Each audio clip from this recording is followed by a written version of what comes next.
for a long time. Please be patient as this is a long narrative. I understand it sounds like a lie, but believe me, I want it to be. This has damaged my family, and I am not permitted to discuss it since my parents want to forget what they did. So, just to be safe, I'm sharing this from my friend's brother's Reddit account. My parents had both lost spouses before meeting. My father split from my older sister Lucy's mother, now 25 years old, and my mother lost her ex-husband in a vehicle accident, forcing her to care for my brother, currently 23 years old. They were both single parents with custody of their children. They met on the beach, exchanged numbers, began dating and were married 2 years later. Let's get into the story. It all began when I was 8 years old and my brothers were 17 and 19. My brother Kirby was in his third year of high school and my sister worked at a grocery store near our home. My parents and sister worked, so I stayed with Kirby. It may seem strange, but the best times of my life occurred when Kirby was with me. I understand that many older brothers do not get along with their younger siblings, but this was not the case for us. I loved Kirby with all my heart, and I know he loved me as well. He always looked after me, played with me, studied with me, and occasionally took the blame for me. One day after school, I waited for Kirby in front of my school. He often came to pick me up because our schools were close. But this time was different. He did not arrive. I waited until 4 p.m., when my sister arrived to pick me up. I asked about my brother, but she didn't respond. She simply dodged the conversation. When we got home, I was stunned by the sound of things breaking in the house and my parents' terrified shouts. When we entered the house, the situation could not have been worse. Kirby was on the floor while my father kicked and threw dishes at him, and my mother screamed horrific words at him. I was so terrified that I refused to leave my sister's side. She escorted me upstairs and instructed me not to leave the room till further notice. I remained there, listening and crying. I had never seen my family like that before, and I am still terrified of them, no matter how old I am. Suddenly, I heard sirens. When I peeked out the window, I noticed 2 vehicles and numerous police officers exiting and entering the residence. A short while later, I heard more shouts and the voice of an officer proclaiming an arrest. I witnessed my father and mother being forced into a police van. My parents screamed and cursed at my brother. At 2:04, my parents screamed nasty things at my brother, calling him a disgusting worm who deserved to die. My mother has always agreed. I went downstairs after they were put in the car at 2:10 p.m., and it was terrifying. Lucy was crying on the floor as Kirby held her in his arms. He was thoroughly bloodied and bruised. After that scene, everything was a blur. I only recall being inside an ambulance in the hospital. It was more like a dream, but my sister disagrees, claiming it was a nightmare and the worst day of her life. About 3 days later, my parents were still in jail for assault and attempted murder. So my sister took a few days off to care for me. Finally, I mustered the confidence to ask my sister what had transpired. Lucy, the first person to ever treat me as an adult, told me the truth. Our brother Kirby was accused of rape by a girl in high school. The girl went to the principal, crying and battered, and accused Kirby of abusing her. Our parents and the girl's parents were summoned to school, and the police were also engaged. Kirby explained to our parents that he did not do that, but they refused to listen and instead supported the girl. So when the police stated they would investigate and do tests, Kirby and the daughter were free to return home. Then something happened. My brother is now in the hospital and he is at risk of developing serious physical difficulties as a result of the abuse. The next day, the police summoned my sister to the police station, where she was required to accompany me. But what they told us was alarming, to say the least. Karen appears to be the girl who filed the report. Karen, if you see this, please know that you are the most horrible person I know. I hope you burn in hell, bastard. You have devastated our life. You filed a bogus report since she and Kirby despised each other at school. And after another fight between the two, she injured herself and planned to claim he hit her. However, the plot evolved to a rape in the hopes that she might expel my brother from school. However, she made a mistake and told her pals about it on a video call, causing them to chuckle. What she didn't expect was for everyone to turn against her, with the exception of her best friend, who had been sexually abused as a child and was never believed until lately. Karen's former closest friend went to the police station, told them everything, and managed to videotape some of the conversation. After the piranha confessed, the cops questioned Karen. And for fear of being arrested, she spoke the truth. My sister was pissed off. She wanted to kill Karen at the time, but the police talked her down, telling her that Karen's parents would have to pay a fee for the false charge and defamation. My sister thought it was fine, but not sufficient. When we returned home, our parents were present. And as soon as my sister spotted them, she exploded, shouting about everything that had transpired at the police station. They listened in silence, becoming more startled with each sentence. My mother was already in tears by the time my sister finished, and my body remained paralyzed. Then he did the worst thing. He said, "Are you sure about this?" That was the worst use of words I've ever heard. Lucy delivered a lengthy lecture on how they were awful parents for believing in that circumstance without any proof. And my father tried to rationalize that the girl's words were really valuable. But my sister did not contest it, claiming that without evidence, words were meaningless. I understand that many raped persons are labeled as liars when their allegations are unproven, but this instance is different. Karen lied and fooled everyone for petty reasons. I hope you can understand. My father was defeated and the home was silent for several days. It was not the same without Kirby.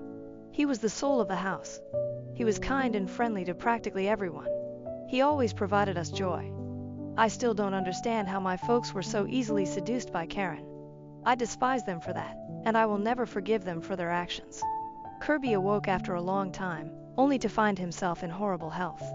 To give you an idea, his jaw was fractured, he lost 60% vision in one eye, his arm and wrist were broken, his ribs were severely wounded, and he narrowly avoided puncturing his lung. His leg was so severely wounded that he would never be able to walk normally again without assistance. It also caused him to experience post-traumatic stress disorder, sadness, and anxiety. My brother was never the same. He is still in serious pain and requires a lot of controlled medicine. He didn't talk for weeks, and when he took out the gadget that held his jaw in place, it didn't change much. He only responded when we asked a question. When he was hungry, he didn't say anything and he frequently burst into tears. I believe it was due to the trauma. I wanted to hug him, but his injuries were so terrible that it was dangerous. My parents tried to visit my brother several times. My mother begged and my father tried to push us to accept them. But my sister prohibited them since she knew my brother didn't want to see our parents. And she told them that, but it wasn't sufficient. My mother was unable to visit him one day due to work, but my parents viewed this as a chance to pay my brother a secret visit. I believe their thoughts would be something like this. Let's go see our son, apologize, he accepts, we'll be fine, and we'll be one big happy family again. What a big mistake. As soon as they entered the room, my brother let out the biggest scream I'd ever heard from him. Soon, physicians and nurses entered the room to try to calm my brother down. He commanded, "Get them out of here. They're murderers. They have come to kill me. Please take them out of here," Kirby yelled out, and then fainted out from tension. Of course, following that, my parents were banned and barred from visiting Kirby. Only my sister and I were allowed to see him. My mother sobbed all night and my father blamed our brother, claiming he was exaggerating. Kirby was released from the hospital after months of physical and mental recuperation. My parents had the guts to invite him home. However, Kirby replied, "I would not return to this house even if it were the last location on earth. I am now motherless. I hope you both pay for what you've done to me." Kirby moved to live with his paternal grandparents, who had no idea of the circumstances before then. They took preventive precautions against our parents. He welcomed my sister and me to visit him at any time, and we did. In fact, I spent more time with him than my parents at home. The final straw came during a family party, when we discovered that my father had lied to our entire family. He informed them that Kirby had dropped out of school to live in a drug-infested environment and had fled home, taking his belongings and the money they were saving for my college. But my parents didn't earn that money. Kirby and Lucy were the ones who raised it for my tuition. Kirby had done several odd jobs and was now saving because he believed I deserved a better future. My sister and I were furious. We informed our family the whole truth and they were startled and unhappy with our parents. My paternal grandparents were the only ones who supported my parents, saying, "It's human to err," and that they had done nothing wrong. They claimed my parents were simply ashamed of their deeds. But no one else agreed. The rest of the family left my parents and proceeded to apologize to Kirby. Fun fact, the next day, Kirby contacted me, perplexed. He wondered why folks he hadn't spoken with in months suddenly came to apologize to him. Karen's parents arrived at our home a year after the incident occurred. They inquired whether Kirby was home, and when we responded no, they apologized for what had transpired before leaving. Later, I learned that they had come to offer Kirby compensation, giving him all of the money intended for Karen's college and automobile. My brother thanked them but stated, "I haven't forgiven Karen and never will. If she ever appears in front of me, I'll tell her some unpleasant realities." Karen's parents accepted his statement and departed. My older brother is doing much better right now, although he is still not completely cured. He still has nightmares about that day, which regularly trigger anxiety attacks. Someone should go to him and calm him down.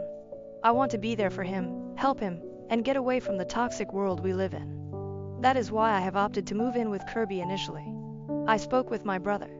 He was hesitant at first, but eventually accepted the idea and told his grandparents, who consented. I also chatted with Lucy, who felt it was an excellent idea. However, when I spoke with my parents, the tale was completely different. My mother burst into tears, and my father got hysterical, claiming that everyone had already abandoned them and that his youngest son would do the same. I became upset and informed him that I had already abandoned him that fateful afternoon and that he would never accept me back. My father, a guy in his 50s who had always said that sobbing was for sissies, began wailing like a baby. He explained that he had already lost everything and did not want to lose me as well. I couldn't bear the situation, so I left the house and went to a friend's house to vent. My friend admonished me, telling me that I shouldn't forsake my parents like that. His older brother, Steve, the creator of this Reddit account, interfered and begged him to quiet up, claiming he knew nothing. Steve informed me his brother had a poor mind and pushed me to seek further viewpoints. He introduced me to Reddit and suggested that I post my question here. So gentlemen, what should I do? Update 1. Well, a lot has happened since my initial post here. I had a question, but I'd like to thank everyone for helping me make up my mind. Thank you so much for your encouraging words, and thank you to Steve, the owner of this account, for his support as well. Let's get started. I ended up fleeing my home since my parents banned me from leaving. I waited until they went together to go shopping, something they frequently did without me because they treated me like a child and assumed I'd just beg them to purchase stuff. However, this time, they pushed me to join them, which threw off my plans. I opted to pack the essentials in a backpack, along with some snacks to keep me going. As soon as we were to the market, I wanted to use the restroom. Fortunately, my parents were so preoccupied with how the price of food had risen that my father simply instructed me to leave and return shortly. Plot twist, I did not come back. I dashed out of the market and boarded the bus closest to Kirby's grandparents' home.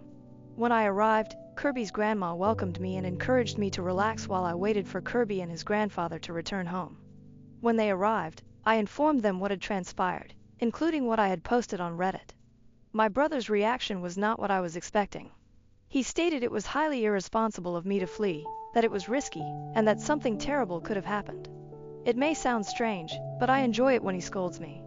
Unlike our parents, he genuinely cares about me. I could be gone for 3 days and they would not notice. In truth, it had happened previously. They simply became enraged when they discovered this. I took the scolding well and asked if I could stay. My sibling commented, "You will come back here even if I send you back to their house, so you better stay." I was overjoyed and hugged him. His grandparents were likewise thrilled with my brother's decision, but my elation faded when he said that I would have to contact my parents. I resisted, knowing they would come for me, but my brother insisted, saying, "They are responsible for you, and if you don't tell them, they can call the police and claim that I kidnapped you and am holding you hostage." I hesitantly called my mother. She barely responded before she began yelling at me and asked where I was. When I told her, they became even angrier, ranting in such a harsh alien tone that everyone around me could hear. I could have stood there and listened to them yell, but I hung up when I noticed Kirby was becoming uncomfortable. Following the aggression, he developed a sensitivity to yelling. He cursed his parents for what they had done to him. I became enraged and threatened to take me by force, but my brother responded, "They are aggressive but not idiots. They are aware that I have a protective order against them. If they approach, we'll call the cops." How mistaken he was. An hour and a half later, they were knocking on the front door, yelling and screaming at my brother for future generations. Kirby's grandparents urged them to leave or they'd contact the cops. This simply made them angry, so they returned to hammering on the door. I wanted to walk down and tell them to go, but Kirby needed me. I had to pull him back because he wanted to confront them and express his fury in person. He harbors a lot of resentment towards them. He even stated once that he intended to kill them slowly and horribly. I agree with the sentiment, but I do not believe he should get his hands filthy with them. Then they burst down the door and began wrecking the house in search of me. At that point, I decided to go downstairs and dismiss them. I was trying to calm my brother down by asking him to stay in the room while I handled the problem. My mother let out the greatest scream I'd ever heard, and my father went silent. After persuading my brother to remain in the room, I went downstairs, and the situation could not have been more gloomy. My father was sprawled on the floor, shivering, while my mother stood over him, screaming and calling out to him in vain. I noticed that Kirby's grandfather was clutching a taser. I believe we all know what occurred, right? When my mother saw me, she screamed, "Look what they did to your father! Call the police! They should be arrested." I replied that if I called the police, she and my father would be arrested for violating the protective order. She ignored me and kept screaming, insisting that we call an ambulance for my father.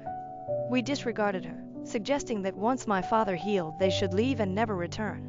When my father finally returned to his senses, he was unusually silent, defeated and beaten. My brother quickly appeared downstairs. My mother instantly assaulted him verbally, resulting in a heated argument.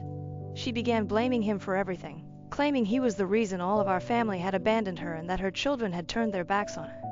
She blamed herself, claiming that she was an innocent woman who went to church every Sunday and did not deserve to go through this.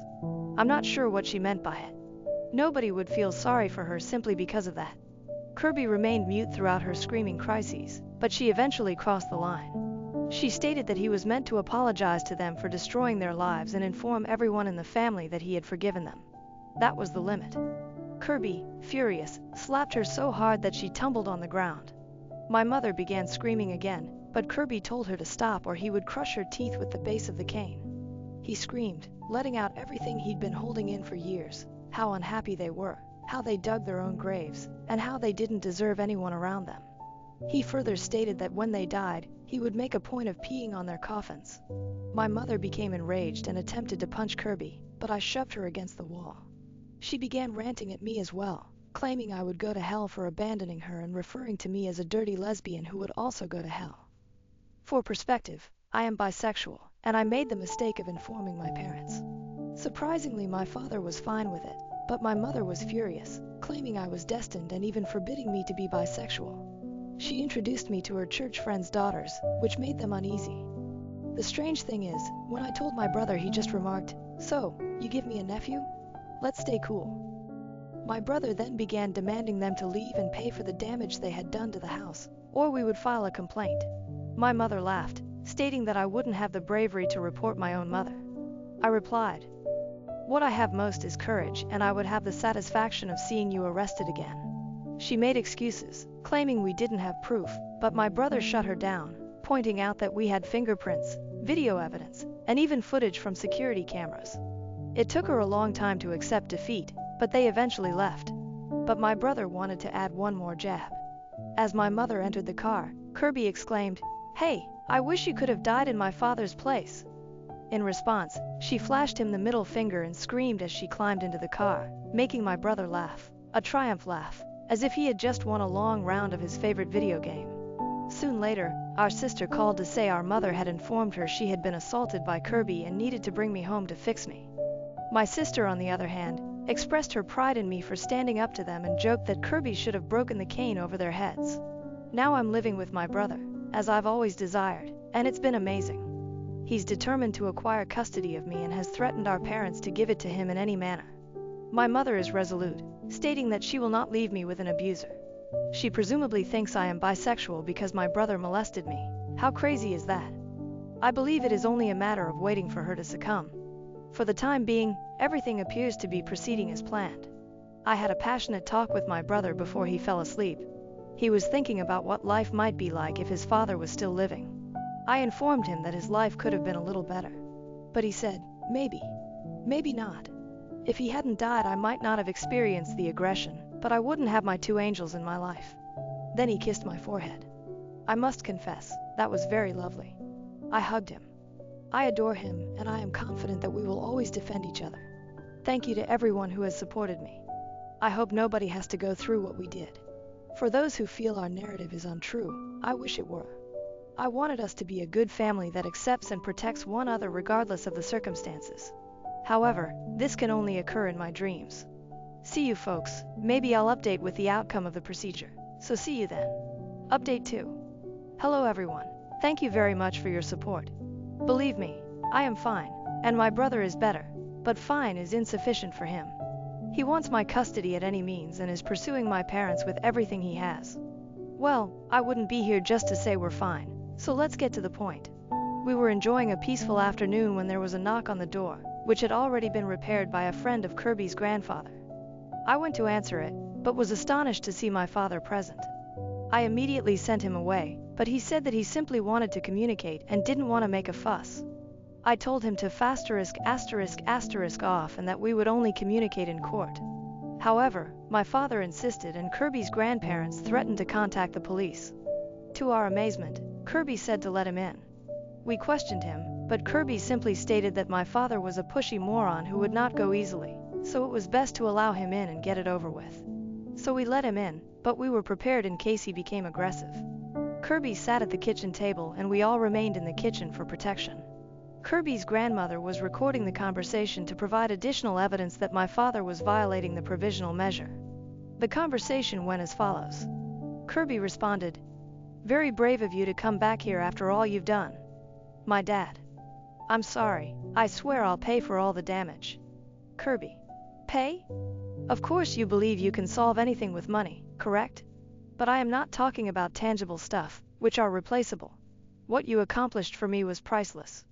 Father, I know. I apologize. I promise I will give my life to travel back in time. I'd do everything differently. Kirby. Yeah, but you can't travel back in time. The damage is already done. You devastated me. You destroyed your family. Father, but there was an accident. If you had told us from the start, things may have been different. Kirby says, more lies. You did not want to listen to me. Do you understand what you did to me? You made me feel unworthy of living. You've made me want to die. Do you have any concept of how that feels?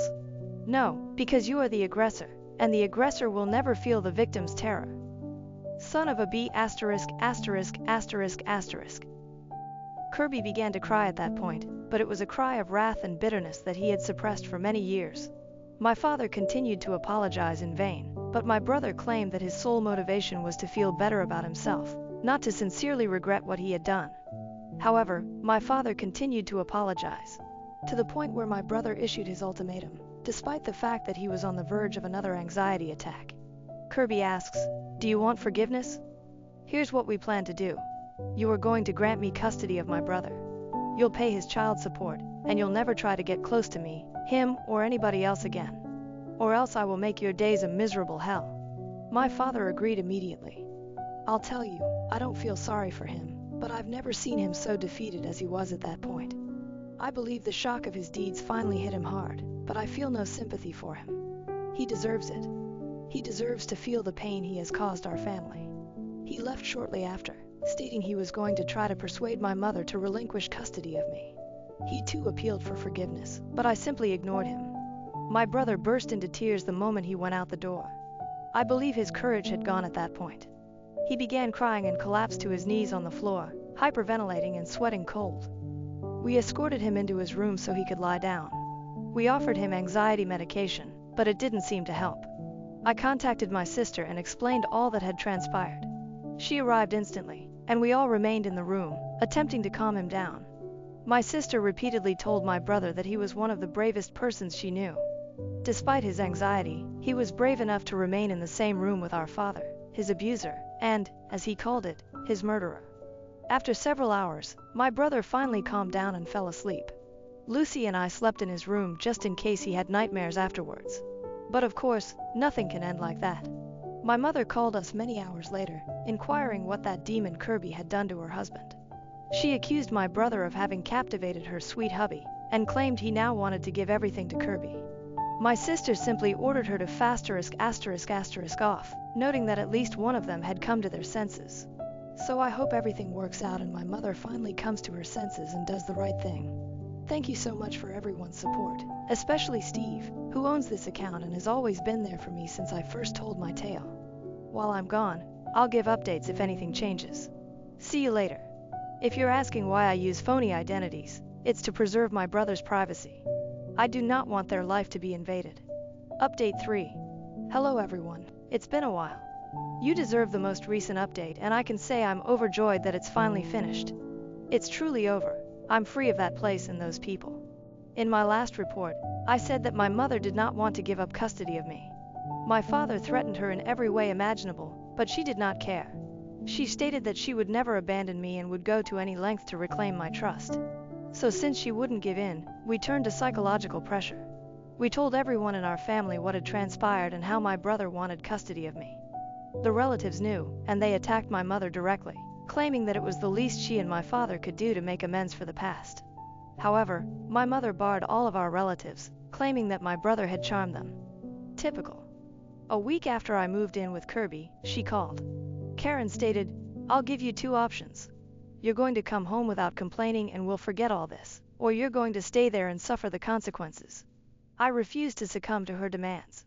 I informed her that even if my brother died, he would not return to that house. So she hung up with me. I called to inform Kirby because I was concerned that she would do something damaging to him. He assured me not to worry, and that if anything happened, he'd notify me. Then it occurred. The police knocked on our neighbor's door, an older lady who is quite nice. The police were summoned in response to an alleged accusation of child abuse at our residence. However, when they learned they were in the incorrect residence, they hurriedly left. I pulled things together. My mother had phoned the cops, but she's gone so far that she misplaced our address, directing the police to the wrong residence. Hours later, my mother called to suggest she could withdraw the complaint provided I went home without a fuss. Of course, I told her to go to hell and hung up. My brother apologized to the neighbor for what transpired. Then he decided that since my mother wanted to play dirty, we should play dirty too. We utilized our final weapon, our maternal grandma, the person my mother despises more than my brother. It was tough to get her contact information since, sadly, our grandma despises me and my sister for reasons we cannot control. It was tough to get her contact information since, sadly, our grandma despises me and my sister just because we are our father's children. Yes, she is the traditional grandma who has a favorite grandson, in our case Kirby, which provided us an unfair advantage. We eventually discovered her after searching for her phone number or address. So my brother called her and told her about everything, from the assault to our current situation. When asked if she could help my brother, Grandma's sole response was that she would be here as quickly as possible. And believe me, she arrived in our city an hour and 30 minutes later, which was okay because my brother had simply asked her to call my mother. And she agreed to the bargain and went straight to my parents' place for a surprise visit, which my mother absolutely despises. She called me and Lucy and asked if my brother had anything to do with it, which we disregarded. Her reaction was even enjoyable. Our grandma was purposefully driving our parents insane, and they couldn't fight back because, as I know, my mother is greedy, and my grandmother owns a large plot of property that, if sold, could provide for someone for a long time. That's true. My parents are not only fools and psychopaths, but also greedy. I believe my brother must have married into the wrong family since it is simply inconceivable. And after 2 weeks of misery for our parents, my mother finally asks when she'll leave. She stated that she would only go if my mother relinquished custody of me, with which my mother disagreed. She wanted our grandmother to depart, so she played the final card. Either my mother would relinquish custody of me, or she was entirely out of will, son and money. Guess which one won? So we went to court, and if looks could kill, my parents would have already been buried. The judge became agitated as he recounted the events of the past, wondering how my parents escaped justice so easily. Unfortunately, in today's world, money is more valuable than a person's sins. My father even hid his face, but my mother was there, unconcerned, convinced that she had done nothing wrong. I believe the most stressful moment was when Kirby and my mother confronted each other.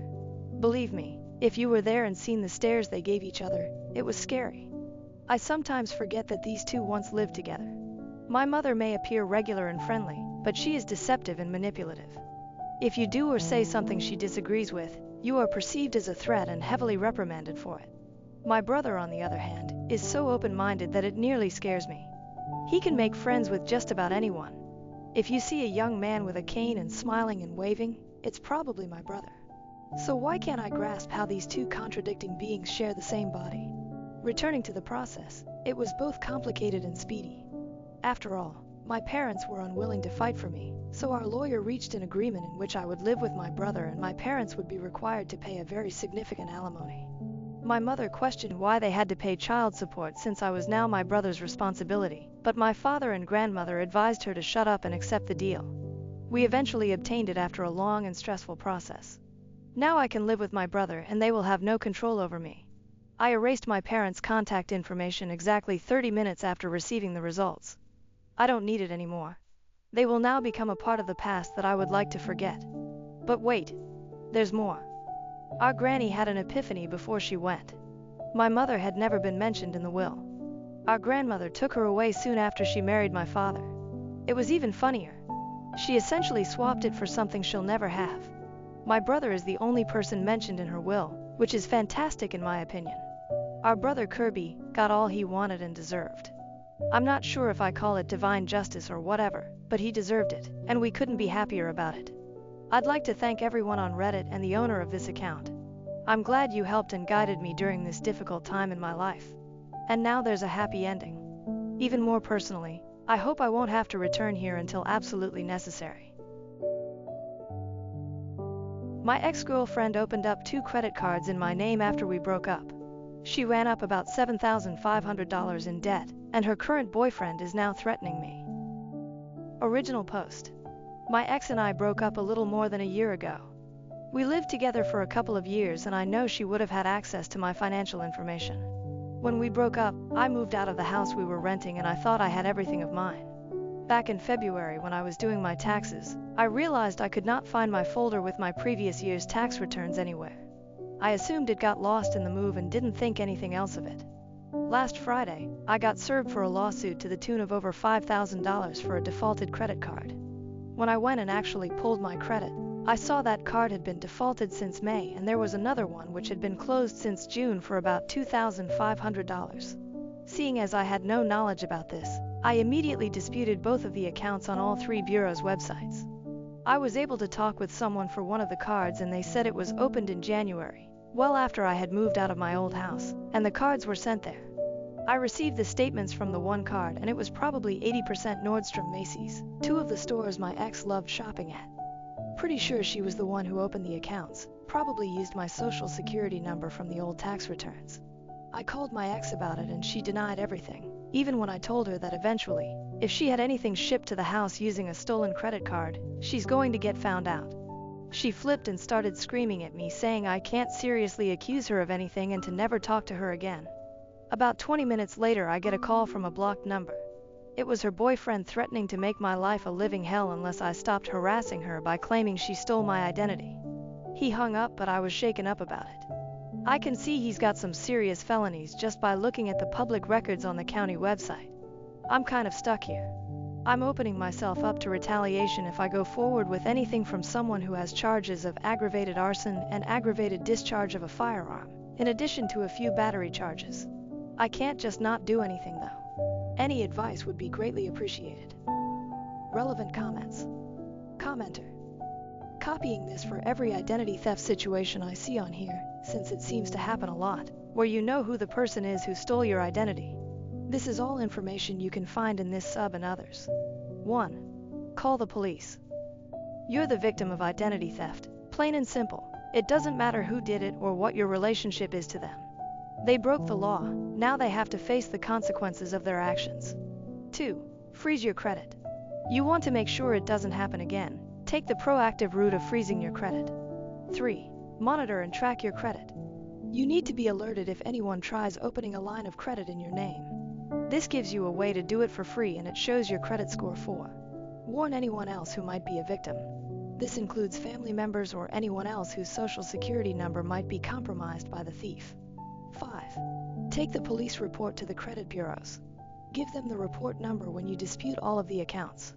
Most of the time, that will be enough for them to take the accounts off of your credit. It's on the creditors themselves to prove the accounts are legitimately yours and the bureaus aren't going to get in the middle of it. A police report goes a long way in clearing up your credit. Don't take identity theft lying down, even if it's someone close to you. If you let them get away with it, get ready for 5-10 years of bad credit, collection agencies coming after you, lawsuits, etc. For this specific case, you need to go to the police like now. This guy seems like an incredibly violent person.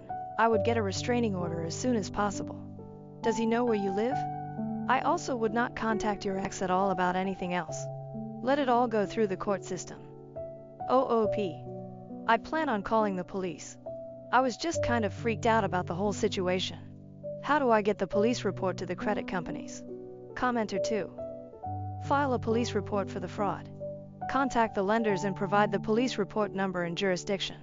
Let the police bank sort it out. Provide all that info to the lawyers that filed the suit and bring it all to court.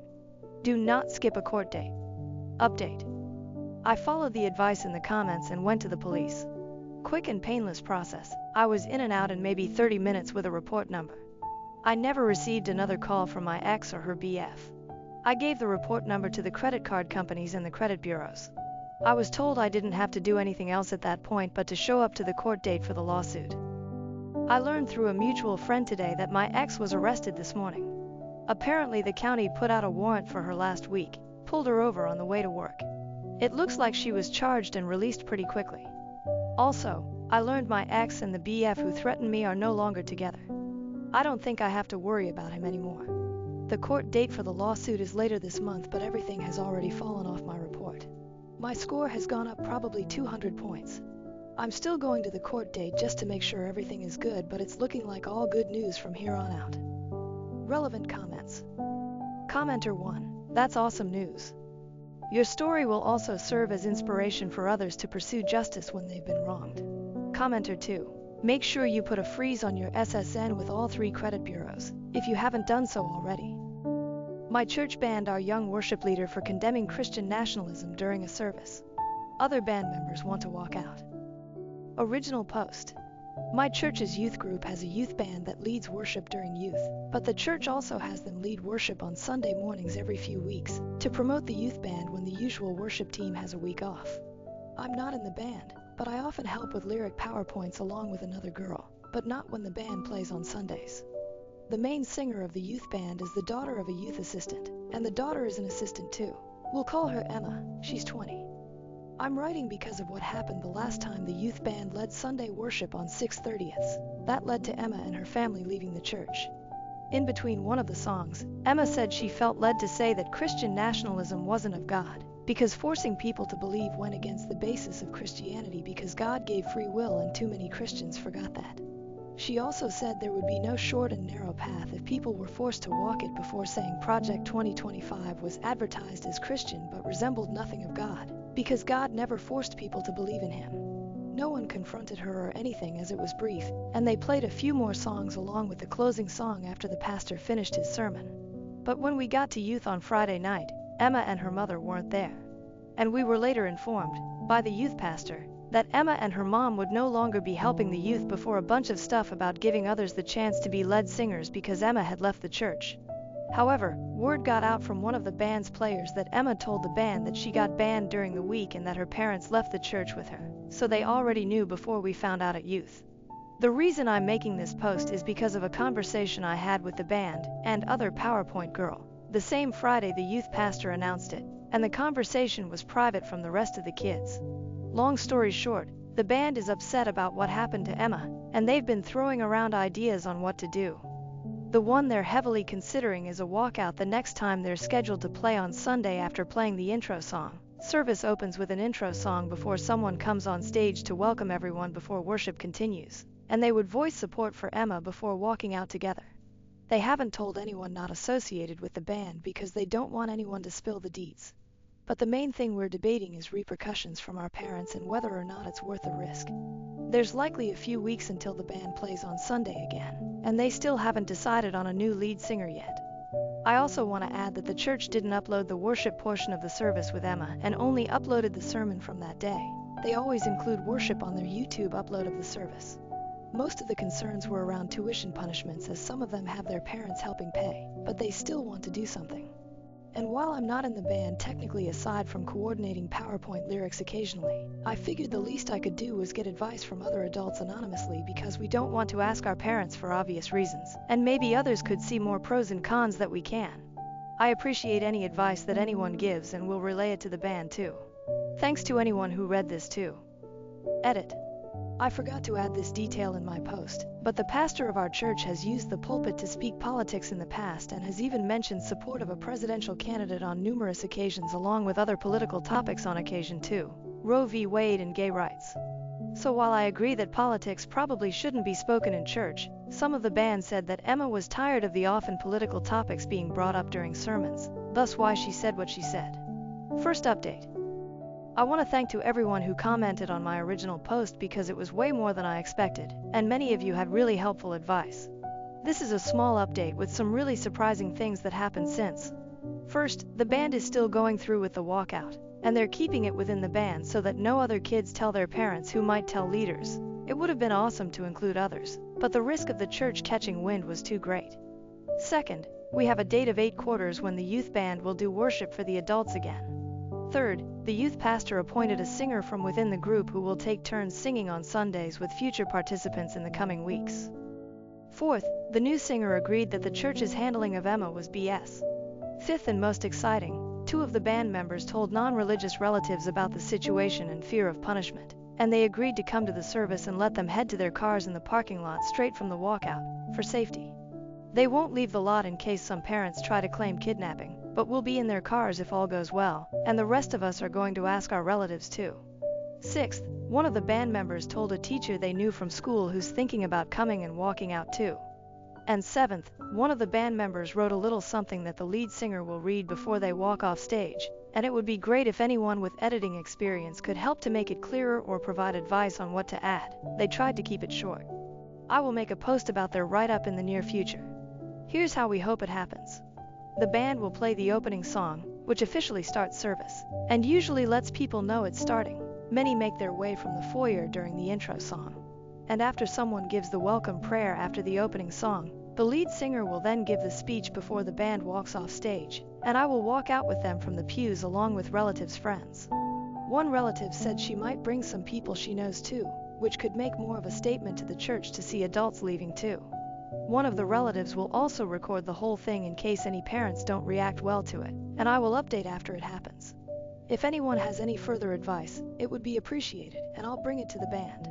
Most of the band, outside of 2 seniors, aren't old enough to vote this year, but this is a chance to stand up for what's right against something that is adamantly infusing itself into Christianity, Christian nationalism, and making Christianity lose all of its respect in our opinion.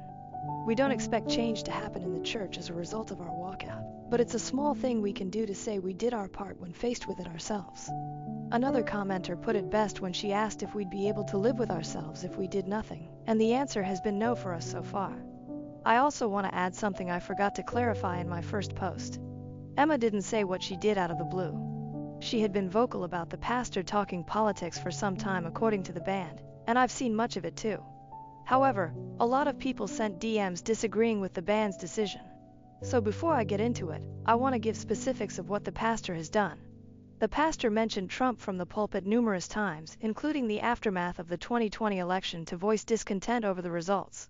He has also celebrated Roe v. Wade's overturning from the pulpit, Pride Month during June, and even compared Trump's legal trial to how Jesus was persecuted leading up to his crucifixion. Things that have no place being vented about from the pulpit, and this has happened over the course of a few years. I received a few DMs in the aftermath of my first post, and some were encouraging while others not so much.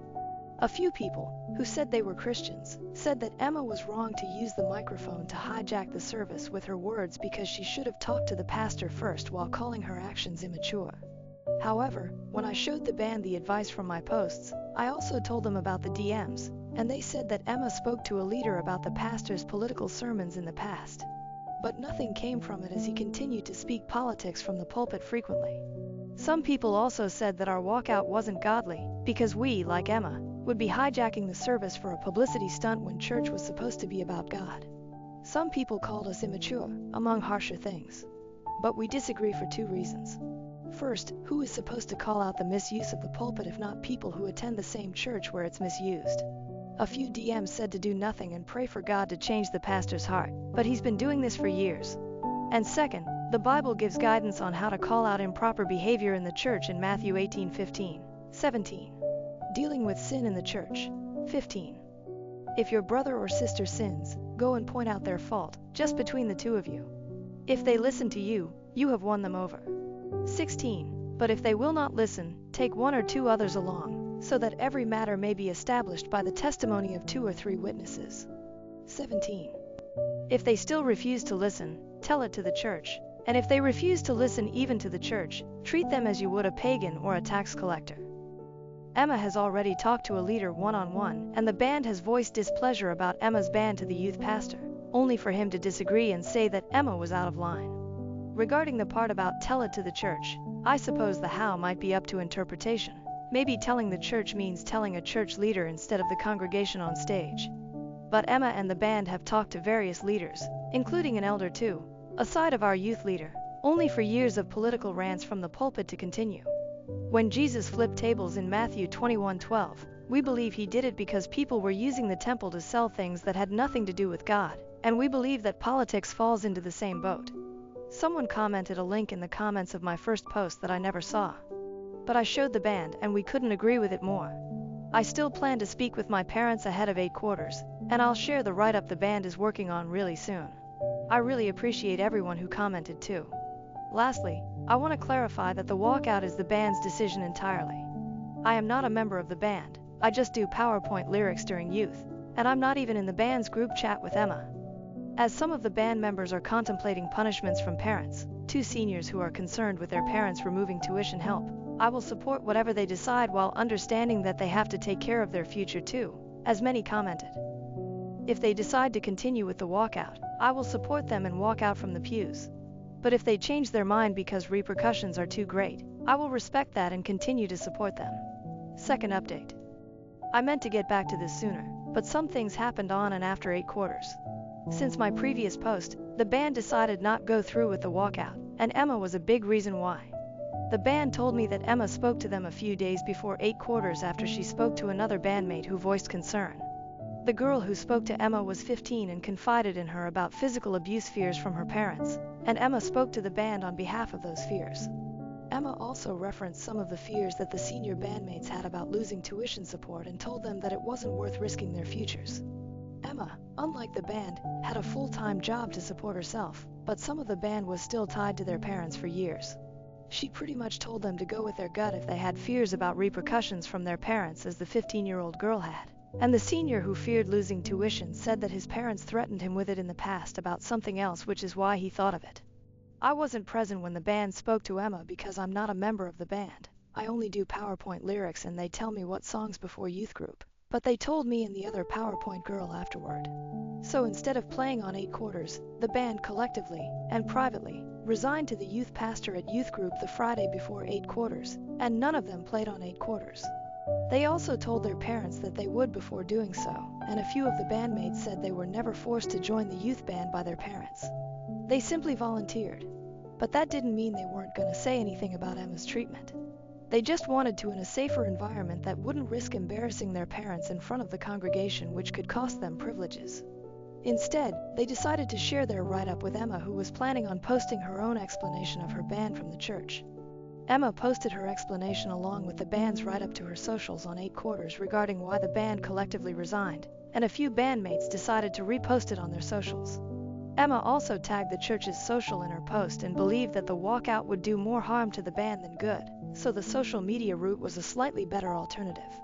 Not as many people will see it, but we believe potential rumors and gossip might do their thing. A few of the bandmates also told their parents that they would no longer attend that specific church. And while a few of them argued with their parents, perhaps it was less than the would have been backlash of embarrassing them with a church walkout. The 15-year-old girl ended up attending church on 8/4, but the seniors didn't, although they ended up returning the following Sunday. None of them, including myself, have attended youth group since the Friday right before 8/4, and I didn't attend on 8/4 either. 2 unexpected things also happened. I received a DM from someone who said that they were from a Christian news outlet, and while I never heard of their outlet before, they asked permission to share the band's story in one of their newsletters anonymously, not including the band's names or the churches, and the band said they'll pray on it and weigh the decision. Additionally, a pastor reached out in DMs and said that he was encouraged by their story. He also said that pastors were supposed to hold each other accountable and asked for the name of the church so that he could reach out pastor to talk, but Emma and the band are undecided on this at the moment. They said they're going to pray on it along with how it's important to make sure it's a real pastor and that no harm will come to the church, and I told the pastor that I'll get back to him. Emma also told the band that her parents haven't talked to her much since her church statements, and that's because of arguments that they had. Some people thought that Emma's parents left the church in support of their daughter getting banned, but that wasn't the case. Her parents were banned too, and Emma said they didn't appreciate being blindsided by Emma's statement and received some backlash for them. Emma still stands by everything she said, but they aren't talking at the moment. The last thing I'll say is about me and how I feel about everything, and I'll leave the banned statement from Emma's post afterward. This was the last straw in a long line of stuff for me from this particular church, but it goes further than that. I struggle to understand how parents can care more about church appearances more than the needs and desires of their kids, and I'm not talking about bad things. I'm talking about normal things, and Emma's statement said it better than I could. Emma said that God gave everyone free will, but the 15-year-old girl vented about physical abuse in regards to not wanting to go to church in the past, and that is the opposite of what God taught. God didn't force people to believe in Him, but some parents take away privileges if they refuse to fall in line with God and their church. I barely even have any friends myself, and I'm not even in the band group chat. The band told me everything secondhand, and none of them are my friends. They hang out together outside of church, but I only have one other friend from church because I've been homeschooled for all of my life because my parents think public school is too secular. I can't even do official sports aside from sports played in the church field that our homeschool group uses, so I can't do leagues or be on any teams like high school. I just wish my parents would have let me go to school, but apparently they don't think their religion is strong enough for me to go to school and supposedly not lose my faith. Kinda like they've been keeping me on training wheels for 17 years. Personally, I need a break from church. I know not all churches are bad because the one I happen to grow up in is questionable, but I've decided I'm not a Christian because I said the salvation prayer when I was like 7 or 8, and I don't think that counts. You don't know what you believe at that age because all you have is heavy bias from your parents, and I need a break to be unbiased in the future after my pastor has made some questionable decisions in recent years, venting politics in the church like the people who sold things that weren't of God before Jesus flipped tables. I'm going to try and learn about other religions because Christianity is all I ever knew, so I've stopped considering myself a Christian internally of late. Doesn't mean I'll never return, but I need a long break from Christianity because just thinking of modern Christians makes me sick. Too much hate disguised as Christianity and political overlap. I know there's good ones, but I have to broaden my perspective. And without a long break, I won't be able to be non-biased in my search. I've also argued with my parents about how I'll no longer attend church, but this is getting too long. Some of the band has faced punishments for not going, and that is the epitome of what's wrong with their twisted version of Christianity, so I hope a break will help me reset in some ways. The band's statement talked about how they would no longer attend the church, but I'm not sure if their parents were the reason they returned on Sunday morning after 8 quarters. Regardless, here's the write-up that they shared with Emma, and it's longer than what they likely would have been allowed to say before the walkout if someone cut their microphone, which is an advantage of social media in this case. This is the band write-up that Emma posted alongside her explanation of how she was banned. As Christians, we are called to worship Jesus Christ. But how does one become a Christian? By making a choice no one else can make for us, but the last part is something too many Christians forget. Jesus never forced anyone to follow him. Joshua 24:15 tells us to choose whom we will serve. But many have forgotten the part about free will and believe that fusing religion with conservatism is the way. The sole purpose of Christianity is a personal relationship with God. It has nothing to do with Christian nationalism, and those who try to use our faith as an excuse to control others are false prophets. As Christians, we shouldn't judge others because we are not God. But since our church has banned Emma and lied to the youth about how she chose to leave, we can no longer play or remain in a church where the pastor uses the pulpit to preach other than the gospel, and we pray that the true Spirit of God returns someday. New update. Something has been bugging me recently that I need to get off my chest, and I will at the end.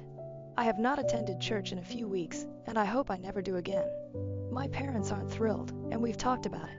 They haven't forced me to come, but this situation was the last straw for me. Since my previous update, one of the senior bandmates called to see how I was, and he gave an update on what's been happening since Emma's post that featured their statement. The senior who called me, John will say, has started community college.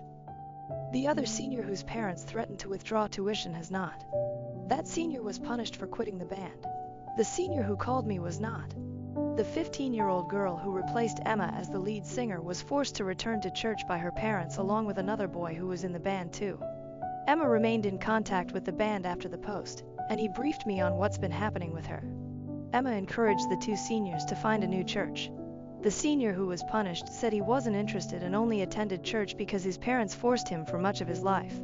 He also said he wouldn't attend church in the future because he wasn't ever really religious to begin with. The senior who called me, and wrote most of the statement, said he was tired of church hypocrisy and that the situation made him never want to attend church again, instead opting to practice privately on his own. Emma was sad that the situation soured their opinion of church, but she was also not looking for a new church to take time to find herself. When John asked if I would look for a new church, I told him no, but wasn't too specific other than saying I was tired. I'm going to be more specific here because some things have really been bothering me. A lot of comments said that we gave them hope for future generations of Christianity. But just reading that pissed me off personally, and I'm going to be more blunt than my previous posts. Personally, I hate modern Christianity in this country. I know it's not God's fault that many Christians are so hateful these days. But my distaste goes years before this incident because I feel like I never had a childhood. I'm fucking homeschooled for all my life because my parents think public school is too secular. Don't have many friends besides one, and my social skills suck because my only exposure is Sunday service and youth group twice a week.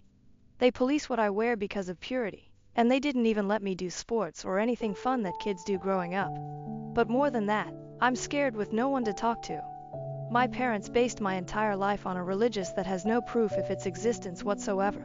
And when I tried to voice my fears in the past, they say I should know better, which is not substantial evidence. What's going to happen when my time on earth ends if there's no God or judgment day? All of my life would have been wasted on invisible beliefs, never truly living to please something that doesn't exist. I'm honestly terrified of that. Who am I to blame one day if they were wrong? I won't be able to blame anyone because it'll be too late. That doesn't seem like a way to live life. It's already too late for me to have a childhood. I just hope someone can ease my fears until I can afford to talk to a professional, so I'll keep my DMs open for any advice despite seeing a few comments calling me and the band cowards for not doing the walkout. It hurts to see comments saying that we gave hope for future generations of Christianity because Christianity is my parents' reason for never giving me a childhood. I'm done with Christianity because of that fear. I don't have enough substantial evidence to base my life on a what-if invisible God, and I'm already 17 having barely lived at all. I want to go to college, live a little, sometimes drink and date someone not in church because it's my last chance before 9-5 working for the rest of my life, but I can't do that with constant guilt from purity and everything else extreme Christians try to guilt you with. Many thought I was passionate about Christianity from my last posts. But to be honest, I've hated Christianity long before this mess as a result of my distaste for homeschooling. It just felt good to be able to stick it to the church with the band's walkout idea and eventual post, using their scriptures against them for a change.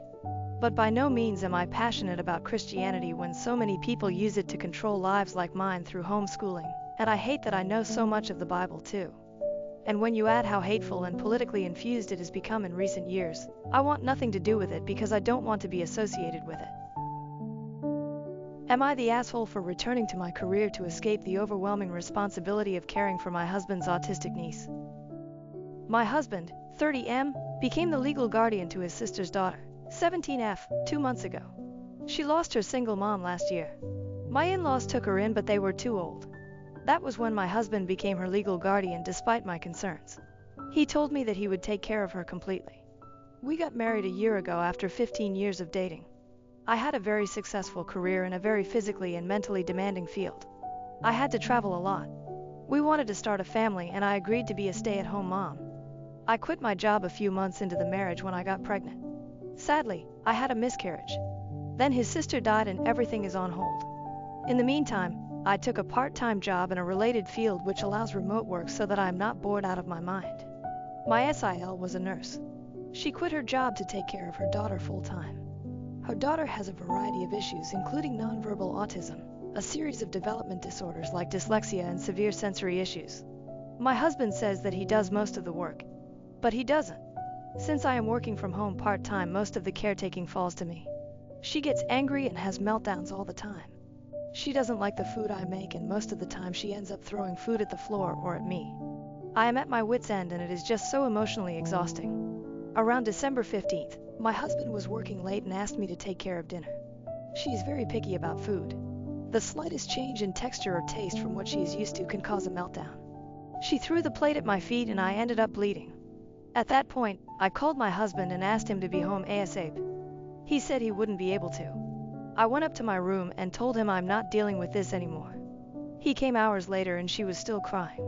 He was absolutely furious at me. He called him heartless and irresponsible. I told him I've had enough of both of their ungrateful behavior and told him that I'm going to my mom's and I wouldn't be back until New Year's. He panicked and tried to apologize, but I left.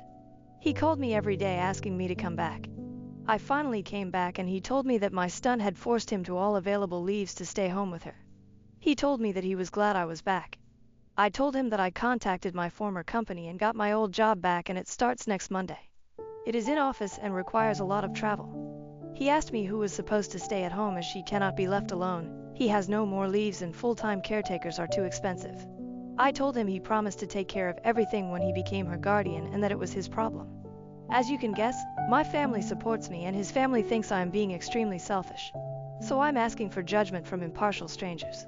AITA in this situation. Update. A lot of people were messaging me for an update. So, here goes. I wish I could say things got better. My husband took a few days off to interview special needs nanny caretakers. He ended up finding a good and experienced person to take on the job. He hired her for 6 weekdays. One day, she ended up saying she cannot make it for a couple of days due to an emergency. My husband had a meeting he couldn't miss and asked me to look after his niece for the day. I refused and he took my car keys while I was getting ready and left before I noticed so that I could not go to work. I grew up with a narcissistic gaslighting father who did stuff like this all the time. I told him to come back in 1 hour or I will call CPS and once they get there, I will call a cab and get to work. He ended up driving back and this turned into a big fight and I told him that if he does it again, I will walk out and never look back. He apologized and said that he was just desperate. The worst happened 2 weeks ago. I needed to travel for a couple of weeks for work and I could not find my passport. I am a very organized person and I knew that I did not misplace it. I ended up calling the non-emergency helpline. They ransacked the house and found the passports hidden in his gym bag. It is a crime to steal passports and they asked me if I wanted to press charges. I said no. Another fight. He told me that he needed me at home that weekend due to a social welfare visit and he knew that I would not stay even if he had asked me. I kicked them both out of my house and I told him I would call the police if he came near me again. My house is a premarital asset, thank God for that. I told him that I would be filing for divorce. The welfare visit turned into shit as neither of them were living there when the workers showed up and the social worker also knew about the recent call to the non-emergency helpline. So, all in all, she was not impressed with our bullshit. He came by 2 days ago. He told me that ended up moving in with his parents. They own and live in a small 2-bedroom apartment. That doesn't qualify according to welfare norms. He ended up asking me for another chance. He asked if I would consider letting him and niece stay until they figured it out or she would have to go to state's care. He told me that there is no way he can afford rent and a carer and begged me. I told him that I could never forgive what he did. He knew my past with my father and he still went ahead and did it. He suggested they could move in and we can work on this at couples counseling. I told him that I could never trust him again and that it was over. He asked me if he could get his parents to take in the niece or even relinquished her care to the state, if I would give him another chance. I think months worth of anger burst that day. I told him that even though it may appear as if the problem between us is niece, it was actually him. He didn't ask me before taking her in. He did nothing to help. He waved my concerns away whenever I felt burnt out. He took on a responsibility without consulting me and dumped everything on me. He chose to take my keys. He chose to hide my passport. I told him things may have been different. Him, my niece and I may have adapted and become a family if he hadn't made the wrong choice, at my expense, at every turn. I told him to get out of my house, it was over and I never want to see any of them ever again. I still don't know if what I'm doing is right or wrong. I know people wanted some sort of happy ending, but it is what it is. I still have not started the divorce proceedings yet, but I will soon. For now, I am taking a break as it has been a very emotional and draining couple of weeks. My girlfriend of a year slept with another guy while we were taking it slow, a month into dating me. I have been with this girl I'll call Jess for close to a year now. Since specifics matter here, we started dating around last Thanksgiving, but it was only about a month later when we said we were in an official relationship. I really liked this girl from the get-go, and we've gotten very close since then, and we're actually planning on moving together soon. Here's a problem. Recently Jess and I ran into a guy at a small get-together with mutual friends. They exchanged a weird look like there was something between them, but I didn't think too much of it at the time. During the party, something came up about the place Jess went to for a date.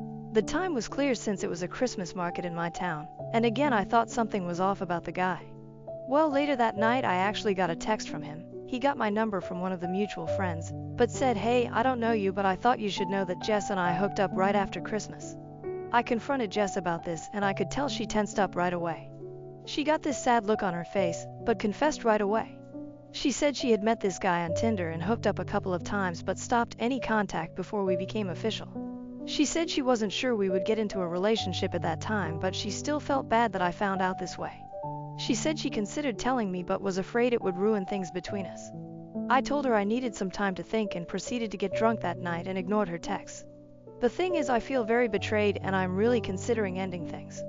Sure, we weren't official when this happened, but we had already been on multiple dates at that time, and I thought it was pretty clear that we were moving towards a full-fledged relationship. On my side, I had no interest in pursuing other girls at that point because I only wanted to be with Jess. And on her end, she was definitely hinting at us evolving into a couple and strongly hinting at exclusivity.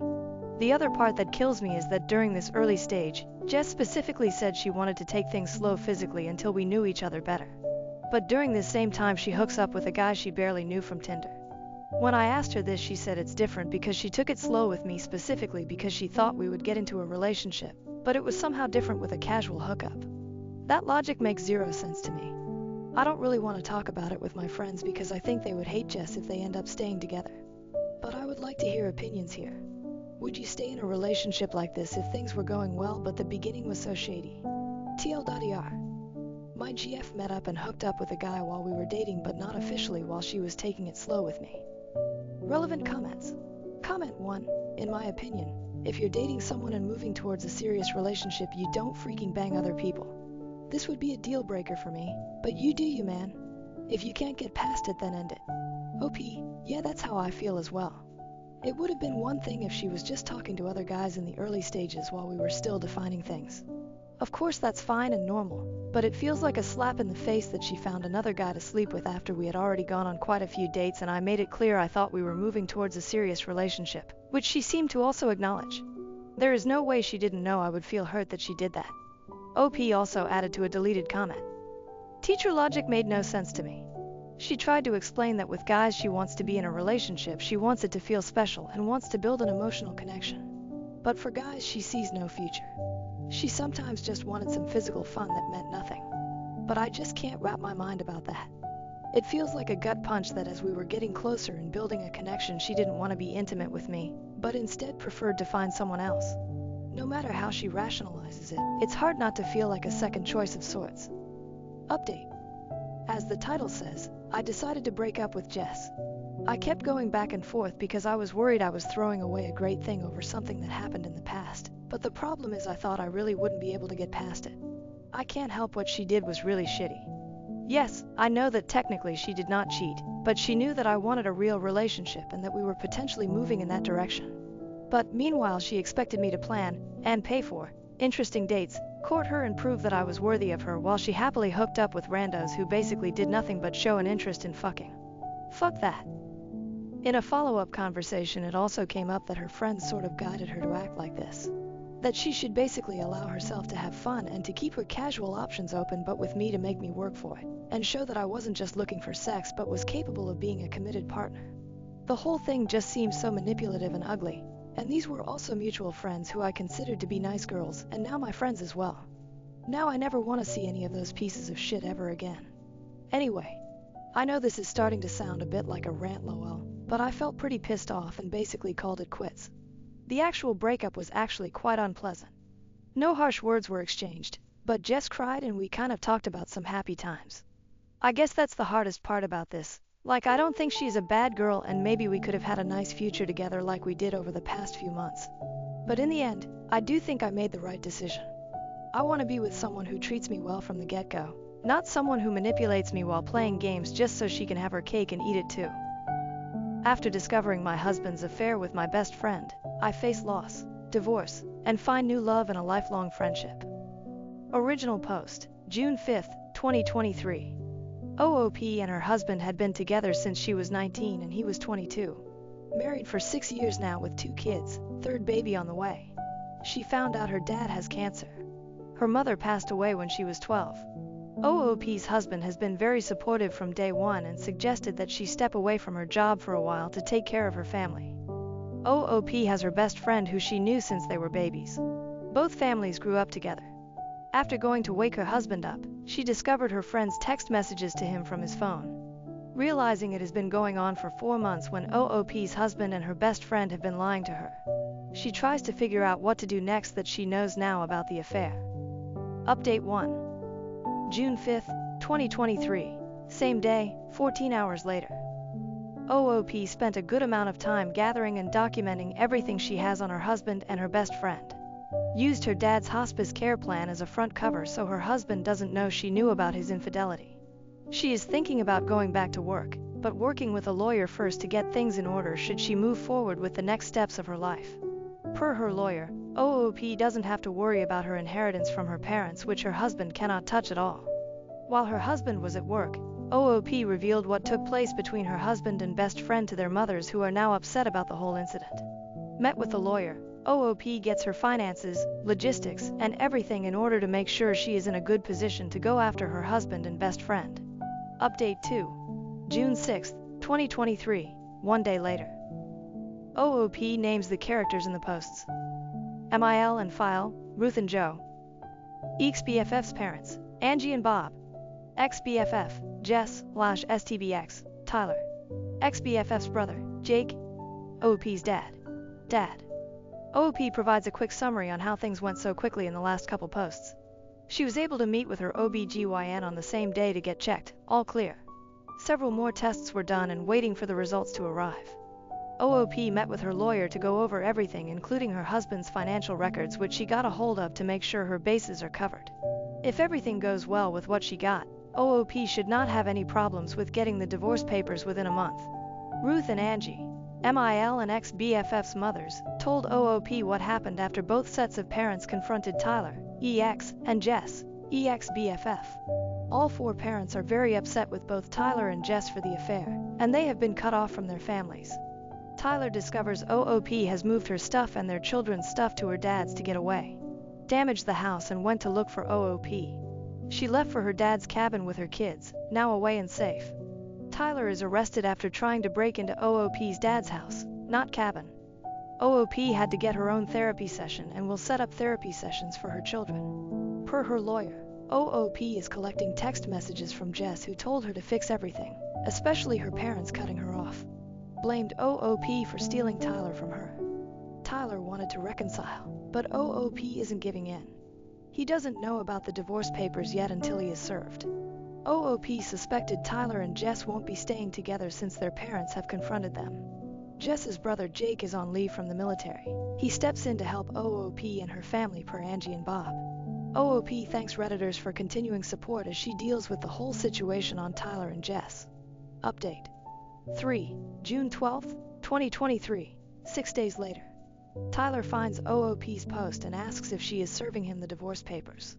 OOP said yes. He begs for forgiveness for his behavior toward her. OOP has regular meetings with her lawyer to make sure she has everything as needed. Jake is doing great, being a great support system for OOP and her children. OOP's dad is not doing well, now in the hospital for a while. Kids are adjusting well, along with therapy already set up to cope with unexpected events in their lives after moving away from Tyler. Still pregnant for a couple more months. Update 4. July 23, 2023, 1 month later. OOP's dad has died. Her marriage ended in dissolution after Tyler was served with the papers.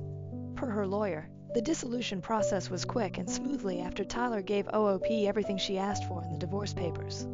OOP has full custody of the kids with visitations for Tyler. Therapy is going on for OOP and her kids. Still pregnant, but the baby is doing well. OOP's ex-MIL, Ruth, and ex-BFF's mom, Angie, are helping her with the kids. All 3 women are on great terms with each other. Jake has gone back to his active duties but will be back to help OOP and her children. Their friendship is great and might be moving on to the next step, but Jake and OOP are taking things slowly. Tyler and Jess are no longer together. He has left Jess, who has been blacklisted from her family after the blow-up. Update 5. In comments. August 23, 2023, 1 month later. OOP is back with a small update. Her baby boy was born slightly prematurely, but he didn't have to do a NICU stay. Angie, ex-BFF's mom, was present at the birth while Ruth, MIL, stayed with the older children. Both Ruth and Angie took turns staying with OOP for several weeks to assist with the baby and his siblings.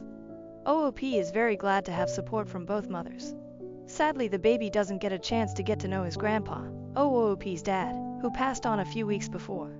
Jake is in the process of moving back home after receiving some news on a change in his military career. He has been offered an early retirement, which was not his fault at his base.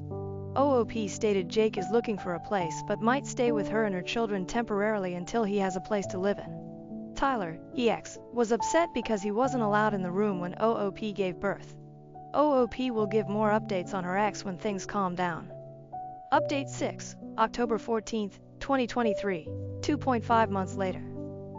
OOP answers prior questions regarding Tyler before giving the latest update. MIL is no contact while FIL is low contact with Tyler when he has supervised visits with the kids. He has cheated on OOP with another girl besides Jess. OOP is not worried about Jess having a sibling relationship with Jake, brother, because they didn't have a great relationship growing up. Jake had been in low contact with Jess prior to the blow-up and has remained the same since then. OOP's oldest child understands the situation with Tyler. Both kids are in therapy per OOP in order to have healthy coping methods with their dad being out. OOP doesn't want to accept any donations from strangers to help out. She has her inheritance from her dad who has passed on. OOP gave a great update on her baby boy who has been reaching all milestones despite the fact being born slightly prematurely. Her oldest children are in love with their baby brother. Angie and Bob, Jess's parents, have been called grandparents, being there for OOP and her children. Tyler wasn't at the birth but has blown up at OOP for not letting him see his child. Per OOP's requests at the hospital where she works as an RN, Tyler was escorted off the property for OOP's own safety. Since then, Tyler hasn't paid any visits to see his children. Turned out he has gotten a new girlfriend and now wasn't interested in seeing his kids after FIL paid a visit to check in with Tyler. OOP has been keeping in touch with Jake, who has been very thoughtful of OOP. Had some food delivered to OOP and catching up. Jake also checked in with OOP's children to make sure they are well. Respected OOP's boundaries. He will be coming home in the next few months to take care of personal business including house hunting. OOP is looking forward to having Jake's visits. What about OOP herself? Therapy has been helpful since she started. Sad about her father's passing. Shared how her relationship with her dad was great. Glad to have Angie and Ruth in her corner along with a large support system. OOP is sad for her children because they don't have their dad in their lives now after Tyler has bailed out on them once he had a new girlfriend. OOP is preparing to head back to work and find a new normal for herself and her children. Ready for a new chapter to start. Update 7, December 25, 2023, 2 months later. OOP shared a short update. She received a surprise for Christmas when Jake came home to visit her and her children. The older children have stated Santa has brought Uncle Jake home. Update 8. February 9, 2024, 1.5 months later. OOP shared some news since the last few updates. Tyler hasn't seen the kids since he started dating his girlfriend. Stopped talked with FIL, who was the middleman for OOP and Tyler for their children's visits. OOP has offered alternative ways of communication for their children's sake. Tyler turned them down because he chose his girlfriend over his children who haven't seen for a while. OOP has figured she was going to be a single mom after Tyler bailed out. Ruth and Angie have provided childcare while OOP adjusts to her work schedule. Very glad to come home to happy children, a clean home, and dinner on the stove. Briefly, OOP was asked if she's religious. She has stated she's not judging people and has encouraged people to be themselves for who they are. OOP shared that she's dating Jake currently, stating the air quotes because Jake and OOP are taking things slowly. OOP received her first kiss. Went out on several dates here and there, but also included kids for movie nights at home. Things are going well for both. Jake and OOP might enter the boyfriend and girlfriend phase. Jake has been very supportive, helping OOP with her kids including the baby boy. Jake has been very respectful of OOP's boundaries, which makes OOP so glad she has someone who understands her. OOP shared she wanted to wait and receive Jake's stamp of approval on what she shares with the Reddit community. Update 9, May 24, 2024. 3 months later. It has been almost a year since OOP first discovered her ex-husband's affair. OOP shared a quick update on some Redditors who saw Jake's comment on OOP's Reddit account being locked out. Turned out it was Jess who changed the password. OOP explained from the beginning how she found Jess walking into her house while Jake was outside in the backyard with the kids. Jess has tried to make threats against OOP while in the kitchen. Jake managed to get inside after hearing OOP's screams. He got Jess out of the house before the police were called. Jess made up a story to the police and accused OOP for threatening her. It backfired at Jess as OOP had cameras everywhere and showed the police the evidence. Jess was escorted off the property. That was when Jess hacked into OOP's social media accounts including Reddit, but OOP managed to stop Jess from accessing Reddit. Jess later spammed OOP's job, resulting in a week's suspension. OOP was cleared after the evidence showed OOP was telling the truth and Jess was falsifying everything. What led OOP to get a restraining order against Jess was when she tried to pick up OOP's oldest son from school without anyone knowing about it. The school was well aware after meeting with OOP regarding Tyler being violent in front of the kids prior. They escorted Jess off the school campus and kept OOP's oldest safe until OOP came for the pickup. OOP has an emergency order in place, but will be at the court to request for a permanent one within the next month or so. Locks were changed immediately after the incident with Jess and the police. Angie and Bob are very angry with their daughter for what happened. There is no update on Tyler. OOP shares that she hasn't heard from him since he last bailed out on the visitations with their children. OOP realized her oldest has wanted Jake to be the dad instead of Tyler. She knew the kids were moving forward and accepting the fact of Tyler not being in their lives anymore. OOP learns from Ruth and Joe, Tyler's parents, that Tyler has remarried and is expecting a baby with his new wife. Ruth told OOP she and Phil got invitations from Tyler and his wife. That is how OOP learned about Tyler. OOP's 2 children are still in therapy and was informed her oldest is ready to call Jake dad instead of Tyler. Her middle child seems to move on and forget who Tyler was since both children have been bonding well with Jake. Now on to Jake. OOP realized she has been feeling so much happier now when Jake has been around and creating a healthy relationship. It is a blessing for OOP to have Jake there because he checks in regularly when he is at work or anywhere away from OOP and her kids. It showed OOP Jake cares about her and her family. Jake told OOP she is his girlfriend practically the whole time. Update 10. June 26, 2024. 1 month later. OOP is back with a new update. This time, it's on the restraining order she has against Jess. OOP wasn't approved for a permanent one, but did receive a 7-year restraining order. Where she is located, it appears to be very difficult to obtain a permanent restraining order without any additional and hard evidence that could result in a life or death situation. If Jess resumes her harassment onto OOP after 7 years are up, OOP can take her back to the courts for another restraining order. OOP requests no more questions regarding Jess as she is ready to move on after she has the restraining order in place. OOP made an additional comment to confirm her children are also included in the restraining order against Jess, so all good. Per OOP, Jake is doing great, and has moved in with OOP and her children. They are all thrilled with the next step, OOP again stating the fact she has known Jake all her life so she's not worried. There's nothing new with Tyler since he has made no contacts with his children. The children are doing well. Part 1 of 2 updates. September 10th, 2024. If you are triggered by mentions of death and drug use, you should probably skip this update. I will be making an entirely different post for the life updates so you won't miss anything. Please take care of your mental health first. Hey guys, I have some news. I'm not entirely sure on how to say it, so I'm just going to say it. Jess was found deceased in her apartment from a drug overdose at the end of July. To say it was a shock would be an understatement of the century. Jess was the kind of girl who never touched a drug in her life. Even back in the day when I would partake in smoking weed from time to time, she would pick a fight with me about it. A part of me is devastated. She was my best friend and we went through so much together. We had so much history. She wrote me a letter. I'm not going to go into every single detail about it, but I will highlight one main part of it.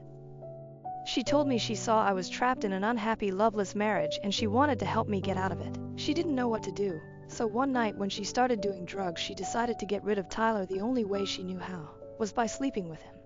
From there, things spiraled and she fell in love with him. and became jealous because he would fill her head with pretty white lies and then go home to me. While I don't forgive her for what she did to me, I get it. I do.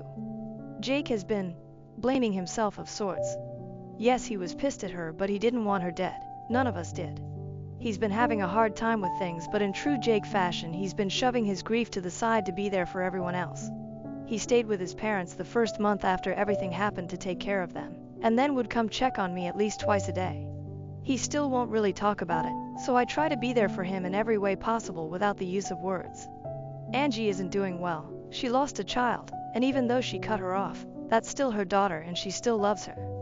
I've been stopping by their house once a day to check on her and bring her meals to ensure everyone is eating. Jake's dad. Well, he's been handling it much better than I thought. Jess was always closer to him, but he told me, maybe I'm a heartless bastard, but once I saw the woman she was becoming, I stopped thinking of her as my daughter. I already grieved the loss of my daughter a long time ago. So there's that. Just to put it out there, nobody is blaming me. They made the choice to cut Jess out of their life of their own free will, and I made it clear to them when all of this first came out that I wouldn't blame them if they wanted to keep their relationship with their daughter-sister. Angie even made it a point to tell me it's not my fault, and we hugged and cried together. We're not sure if she did it on purpose or if she had letters for everyone as a backup in case she happened to overdose, but the letters weren't out in the open by her body. They were tucked away in a drawer. To end this update, I just want to make it clear that though I had a lot of hate in my heart for Jess, there was also a lot of love there too. She hurt me and betrayed me, but had she not done that, I would still be stuck married to a man I felt indifference towards and would not be as happy as I am. She did it in a fucked up way, but in a sense she did free me from my shackles. I will always love her, and this loss is one that will stay with me for the rest of my life. Relevant comments. OOP on how Jess's parents and brother, Angie and Bob, and Jake are taking the news of her death. OP. Angie and her husband are in grief counseling, but it's not something Jake is interested in. I did try to push him on it, but he said he'd rather deal with the loss in his own way. I've been respecting that choice, but I do bring it up to him from time to time to ensure no one will think any less of him if he needs help processing. I did manage to get him to attend one of my therapy sessions with me about the grief, and he did get some things off his chest, but he'd rather handle his grief quietly, so I haven't been too overbearing about it. What has OOP know so far about Jess getting into drugs? OOP, personally, I don't think Jess started doing drugs until after the affair was discovered. I think that's what triggered her into finding this new escape. I'd like to believe I would have noticed something that big, but I was also so wrapped in grief over losing my only remaining parent that maybe I did miss some signs. I know without a doubt I would have noticed if she was high around me though, so if it was pre-discovery, she didn't do them around me or hang out with me if she was high. OOP on if Tyler has known what happened or not. OOP, if Tyler knows, he didn't say anything to me about it. I also didn't reach out to him and freely offer the information. I really hate to say this, but her obsession with Tyler ran much deeper than I initially realized. I thought it was just a fling, but after going through her apartment and helping Angie and Jake clear it out, I realized that what she felt for him was really walking the line of obsession. There's a part of me that feels like this was her cry to him, to see if he would run back to her and rescue her from herself. OOP's thoughts on if Jess had always wanted what OOP had. Being jealous of OOP in her life. OOP. I think you're pretty close, and this is me making an educational guess because only Jess truly knows, but I like to think I know her well enough to answer this. Had Jess and I fallen out any other way, her parents wouldn't have cut me off unless I did to her what she did to me. They would have distanced from me and helped Jess through it. This is the first time they made this decision. We've had our fair share of arguments, and her parents would take her side, even if she was wrong. Jess was very close to her dad, and while he was like a dad to me as well, we didn't really have that father-daughter bond. Angie always looked after me because my mom was her best friend, and she did mother-daughter things with me since I lost mine so young. But she did more with her own daughter than me, which I never felt ill will towards. Jess and Angie were also close, and Angie always made sure Jess never felt unloved or left out. And Jess even made comments over the years that she was glad that her mom stepped in for me, but never overstepped. They had countless talks about it, to the point Jess would come to me and joke about it, saying, "Mom's having one of her moments where she wants to make sure I'm not jealous or upset that she did this and this with you, LOL." Her and Jake were never close growing up. More so because all of Jess's friends used her to get closer to Jake, though I'm the first friend of Jess's that Jake actually made a move on. He would ignore the friends and Jess would blame him for it. I'm going to try to word this as gently as possible without trying to sound like a complete asshole. Jess was always boy crazy, the girl who was constantly vying for a man's attention. While I don't think there's anything wrong with that, there is something wrong in how Jess went about it. She saw men as a way to prove her worth. However, teenage boys and even men can be pretty shallow, and the men Jess typically went after were pretty shallow. Jess was always bigger. I wouldn't say she was full-out fat, but she had a belly and hips, and I didn't stay over 100 pounds until I had my first child, and even then I was still skinny. So of course, these shallow-ass men, when they saw her and I together, they would divert their attention to me instead of her. I of course always ignored them, but I think that had set a deep-rooted insecurity in her, that she was always second best to me when it came to men. I never saw it that way, and I never went after the men she liked. I married Tyler, and shortly after I married Tyler, Jess got married to the guy I had a crush on in high school. I truthfully didn't care because it was an innocent crush and I never acted on it, but the guy was an ass and in his wedding speech made a comment about how he got second best to what he really wanted, and everyone hated the guy. All of us begged her to not marry him once he showed his true colors long before that wedding speech. But she saw it as me being jealous and we actually stopped talking for a while because of it. So I think getting my husband to sleep with her was her way of proving she wasn't second best. Only when my husband didn't pursue a relationship with her like she hoped, she became obsessed with the idea of him and trying to prove she was the better lover. I don't know what the end goal was truthfully, but I just hope she's at peace now. Part 2 of 2. Updates, September 10th, 2024, same day, 1 hour later. Hey guys, I know the last post was heavy, so if you need someone to talk to, please feel free to reach out.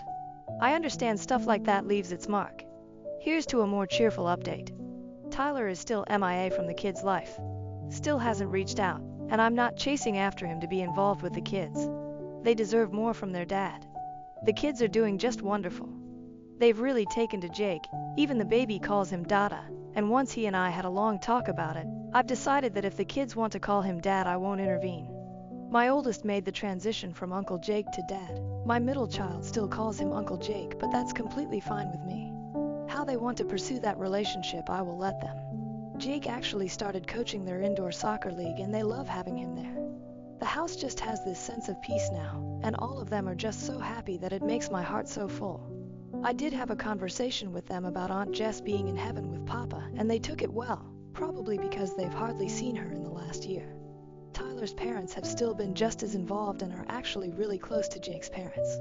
They've all been so wonderful that sometimes I feel like I'm dreaming. Angie, and I think the fake name I assigned Angie's husband was Bob, please bear with me if I'm wrong. Bob has retreated a little from the kids' life to deal with their grief, which I completely understand. They do still see the kids at least once a week, and Angie mentioned it helps her, spending time with them. Roughly 2 weeks after Jess passed away, Jake asked me to marry him.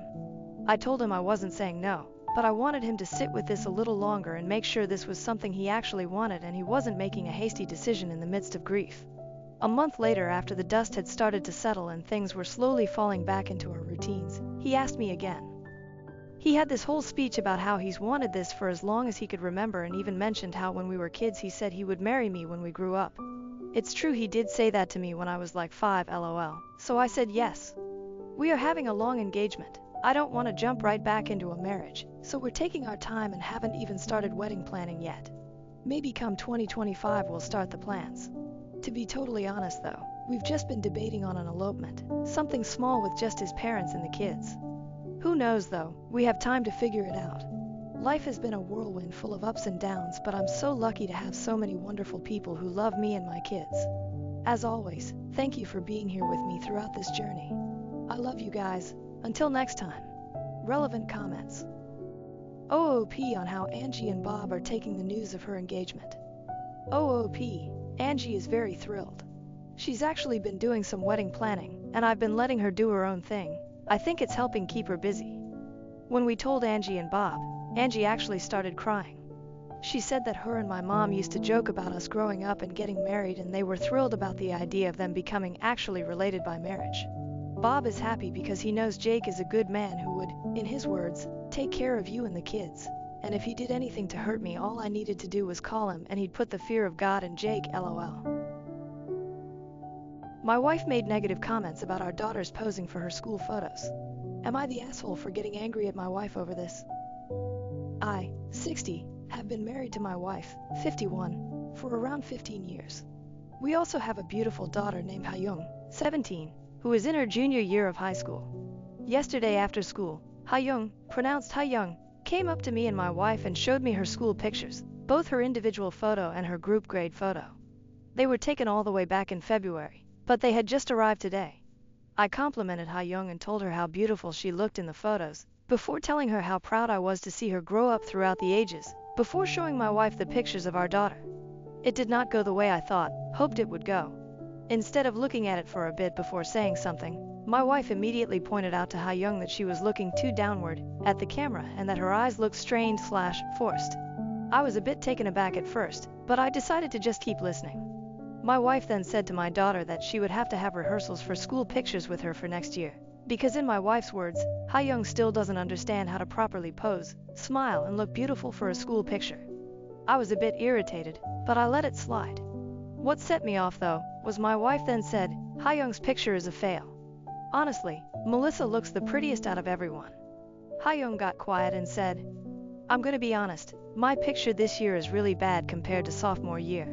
I got mad that evening. We had a huge argument in the living room. I told my wife that she was being cruel to our daughter, and since school pictures were over, there was no point being so picky over it. My wife retaliated, saying that even Hayoung says that she doesn't like how she looks in her school picture. I was just being honest, I'm only trying to help her. She then went into her room and started crying, saying that I don't understand her. I will admit, I raised my voice while we were having that argument, and I'm seriously sitting here questioning myself about whether I was an asshole or not. After our argument, I knocked on Hayoung's door and I could tell by her expression that she had listened to every piece of the argument. I feel bad because I may have overreacted to something as simple as school pictures. Plus, I ruined my daughter's evening and my wife's too, and I also made my wife cry. TLDR, I shouted at my wife after she made some comments about my daughter's school photos, and I'm wondering if I'm the age. Edit 1. This is not the first time my wife has said something like this. This is why I feel even more terrible, because I let my daughter suffer like this. I did give my wife a word or two, but I always told Hayoung that this was just the way she spoke and that she really did love her. I really want to cry right now, especially overhearing Hayoung crying herself to sleep last night. She always kept a brave face around me and my wife, but it just breaks me even more, now knowing she feels like she can't talk to me either. I failed her. Hayoung always asked me every morning if she looked beautiful. She would always ask at meal times if she was eating too much. I'm so afraid of the damage we both put her through for so long. I'm so scared she's going to develop an eating disorder, and I'm going to make sure to set things straight with my wife and take care of my daughter better. She is always my first priority. Edit 2. I was taken off guard even though my wife has made responses like this in the past, because though it's not the first time, I had a little bit of hope left that she wouldn't point out Hayoung's appearance that outright in her school photo. Relevant comments. Commenter, I am guessing based on the fake name that your wife is Korean. I know beauty standards there are super high, and she could be projecting her own insecurities and maybe even comments that she got when she was young. Of course this is not okay, but it could be worth sitting down with her and having a talk. OP, you're right, me and my wife are both Korean. The beauty standards there are super tough, so I'm probably going to talk to my wife privately to understand why she said that and check up on Hayoung a bit before talking with my wife. I know she's super shaken up, so the best I can do is be the best father I can. To another commenter. I've lived in the States longer than in Korea now. Commenter, do Korean women tend to have very high beauty maintenance standards? And no, you are not in the wrong. Teenage girls are already extremely sensitive about their looks, so your compliment was kind and nurturing. OP, I cannot speak on the behalf of everyone. I know that the beauty standards are extremely tough there. I've heard people commenting about the fatness, skinniness of people's bodies. I've sometimes heard conversations about K-pop idols' bodies and faces, makeup, surgery, etc. Later that night in comments, hello everyone, OP here. Tonight, since my wife is working a night shift today, I decided I'm going to stay together with Hayoung for a daddy-daughter date. I know it doesn't matter whether we go out or not, all that matters is that I'm with her. I'm planning on making her some of her favorite foods and spending quality time as an apology for not being there when I should have been. She loves japchae, galbi and cream bunjopang. I asked Hayoung beforehand whether she wanted to stay at home or go out, and she wanted to stay home, and she chose to go with the first option. I'll let you know how it goes. Update post, July 16, 2024, about 5 weeks later. First of all, I'd like to thank everyone for their generous comments and advice. As promised, here's the update. After my wife left for work, I decided to check up on my daughter. She was in her room doing homework, and I could tell by the forced expression that she was not okay. As she talked, everything began to make sense. My daughter overheard her mother shaming her in front of the other church moms. She heard them boasting about their kids, and her mother would use condescending modesty, e.g., "She's gained weight and she doesn't even study hard." She was tired of trying to surpass my wife's expectations. She couldn't stand it when my wife was in the house. She asked me, why am I her diamond?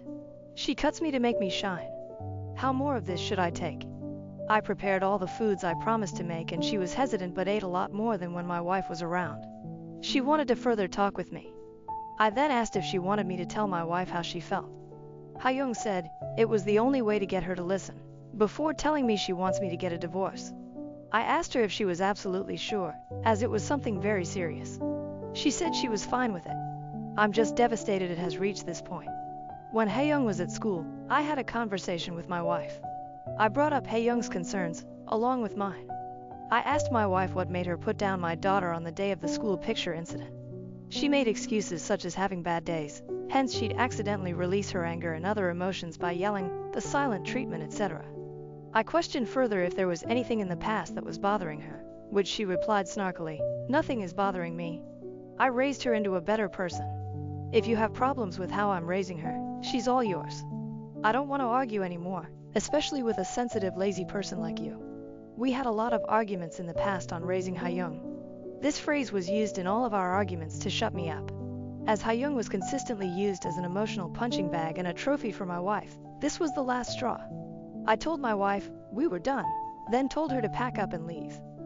I thanked her for letting me realize my self-worth. After some time had passed, she had driven to her parents' house and was staying there for a bit.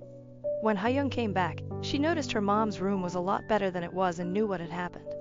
I hugged Haeyoung and told her I was sorry for the mess I had caused, before reassuring her that nothing was her fault. I told her my ex-wife would come back a few more times to collect the rest of her stuff, but our relationship was over. This event shook me up a lot, but I know things will get better. I'm trying to make Haeyoung always feel loved.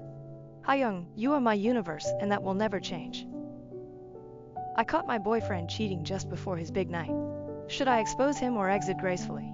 What should I do? I won't go into all the gory details of our relationship.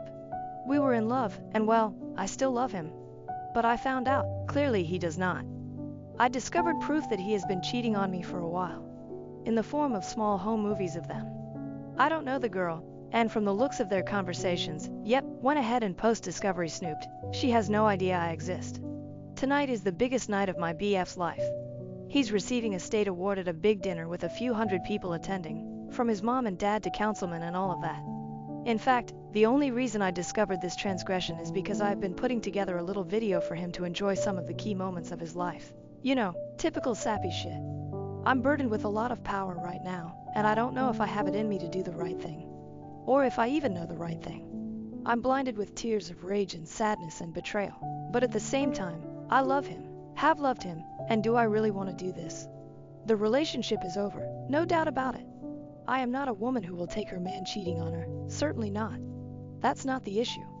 The issue is, there are cutest selfies of the two of them. A lot of them, only shared between the two of them. Nothing lewd, there's plenty of that on camera though. Do I sneak one in the snap reel as a way of letting him know that I know? Or do I simply confront him after his moment in the sun passes? I'm not going to pick up everything and leave without cutting contact. That's not my style, and it wouldn't make me feel good, just very sad. Do I do the bitchy thing for once in my life? To anyone looking at the snap reel, it would just look like a picture of him and a friend. But to him and to me, it would be a private message, an outing. Help me, Reddit. I don't know what to do this time. TLDR, found out BF was cheating on me, and have the power to let him know via slipping a photo of the two of them into the snap reel showing tonight. Should I do it or gracefully exit his life? Relevant comments. Comment 1. Nah, you know what? If there's really nothing that anyone would pick up on other than the two of you, you slip that photo into the slideshow. Make eye contact with him when the photo appears on screen.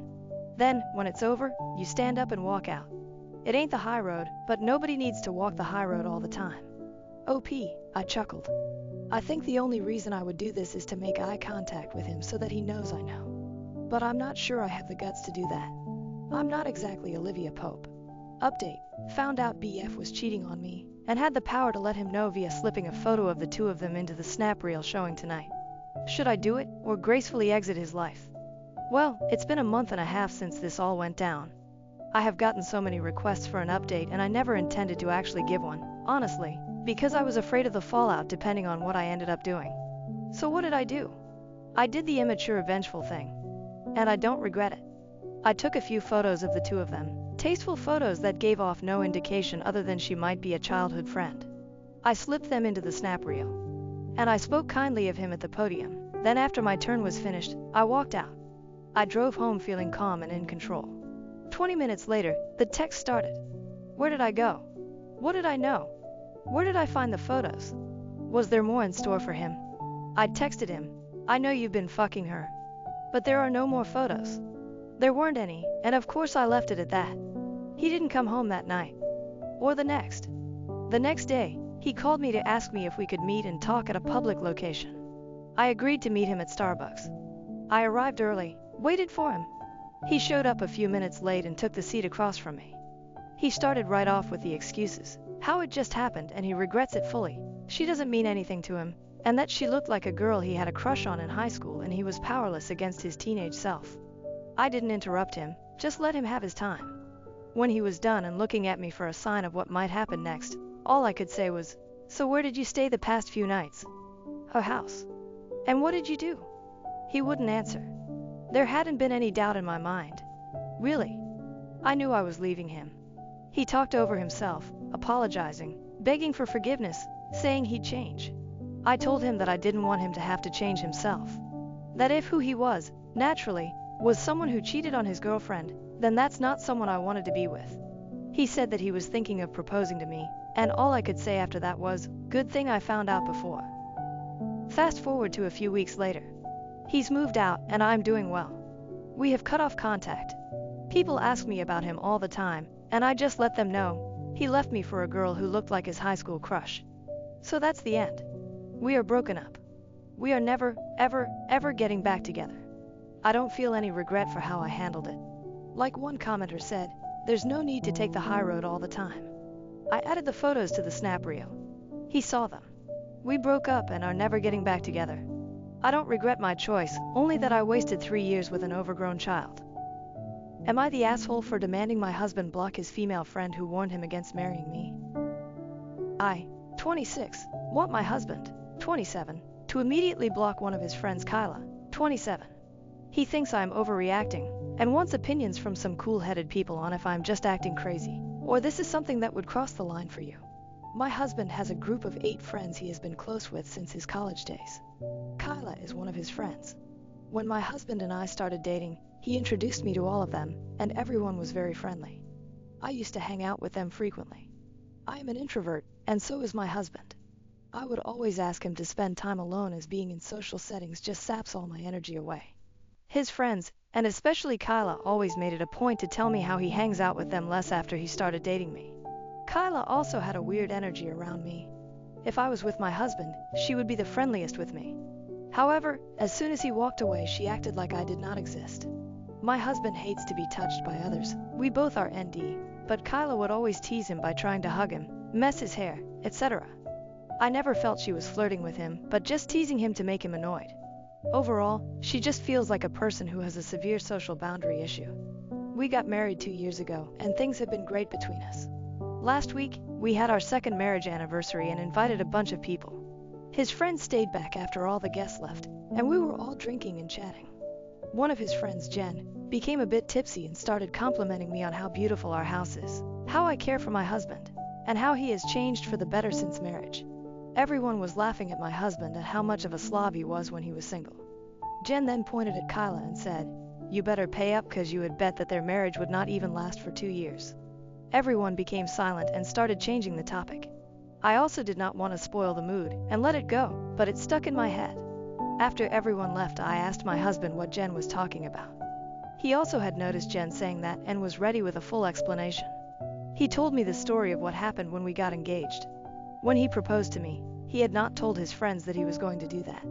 We went on a trip to Puerto Rico, and he surprised me there. We put our engagement pictures on Instagram while we were on the trip, and it was a big surprise to everyone as we were only dating for 1 year. When he came back and met all his friends, everyone congratulated him. However, Kyla started ranting about how he was a fool to propose so quickly, and she felt that I was not the right girl for him. Seems like she said some unkind things about me, implying I was a gold digger. My husband's family is wealthy, but so is mine. She had said that she'd bet we would break up within 2 years if we got married. That is why Jen was taunting her about how happy my husband was with me. I was very furious at this point, as I feel this is something he should have told me. I asked him to tell me truthfully if he had ever dated Kyla or had any history with her, as he has always told me that he has never dated anyone from his friend group. He said that he has of course not dated or hooked up with Kyla. However, Kyla had asked him out a few times when they were in college, and he always politely declined.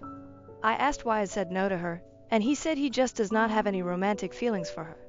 I can see that because my husband does have a type, based on me or the other people he has dated in the past, and Kyla is the opposite of that. I am just mad at her for saying bad things about me, especially after knowing that we were already engaged and betting against my marriage. I told my husband that he needs to minimize contact with Kyla, and she is not invited to parties at our house anymore. He feels I am being too harsh for something she said almost 3 years ago. He also pointed out that she has been very supportive to both of us, and also helped a lot during our wedding arrangements. He feels she is just blunt and forthright when she speaks, but does not mean those things. He told me to take some time and calm down, and we would revisit this topic in a week. He is worried this will completely change the dynamics within his friend group.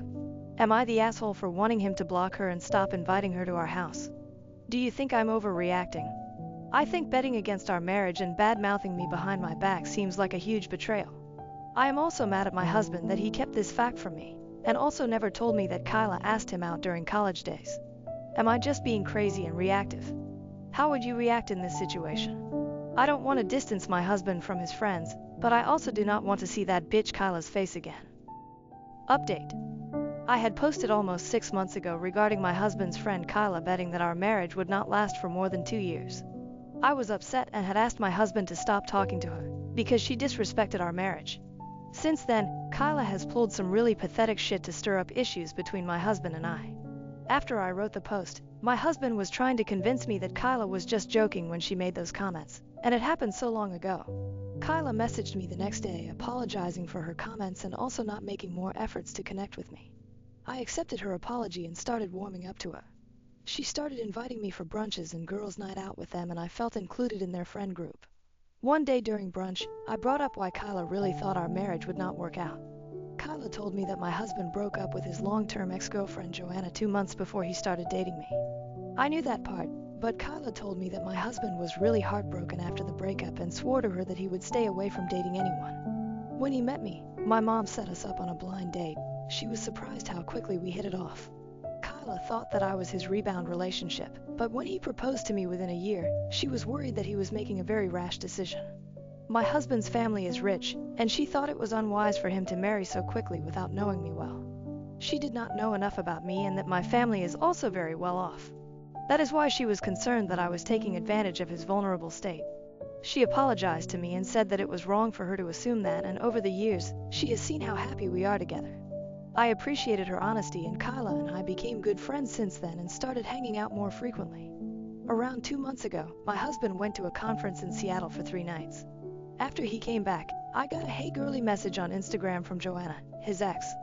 She told me that my husband contacted her a few months ago and they met in Seattle during the conference, and she could give me more proof if I wanted. I went through my husband's Instagram, but he seems to have blocked her. I made a mistake of mentioning it to Kyla, as she was the only person honest to me about Joanna, and she went into detective mode to help me. She was still friends with Joanna on Instagram, as they all went to college together, and opened her profile. The message sent to me was from a different profile, with no followers. We checked her photos, and we saw that she attended the same conference as my husband did in Seattle. Kyla suggested I should ask Joanna for more proof and also ask my husband about the same before assuming the worst. I asked my husband if he met Joanna, and he said yes. He told me he just met her in the expo hall and chatted with her for a few minutes. I asked him why he did not mention it to me, and he told me it was just a quick conversation, and he did not think too much of it. He asked me how I knew it, and I told him that Kyla mentioned that she saw her pictures at the conference, and I thought he might have seen her. I messaged Joanna again to share more proof, as she told me that they have been chatting for the past 2 months and planned to attend the conference together. She shared a log of their messages, where my husband was actively flirting with her. The screenshots did look legit, but I did not see any of those messages in my husband's Instagram profile. I talked to Kyla about it, as I did not know what to believe. I messaged Joanna to tell us what happened between them, and she told me that he invited her to the room at nights and they hooked up, but she does not have any photos as he insisted. They do not take any pictures together. I immediately realized it was fake and messaged Joanna to fuck off. She kept on insisting they were telling the truth, and she spent the nights with my husband in his room on all 3 nights. I told her that my husband and I were playing video games, Sea of Thieves, for almost 2-3 hours each night after his dinner, as that is what we do to catch up when he is away. Unless Joanna was sitting behind him watching us play until he fell asleep, she was full of shit. I also told my husband about the whole incident, and he told me I should have come to him sooner.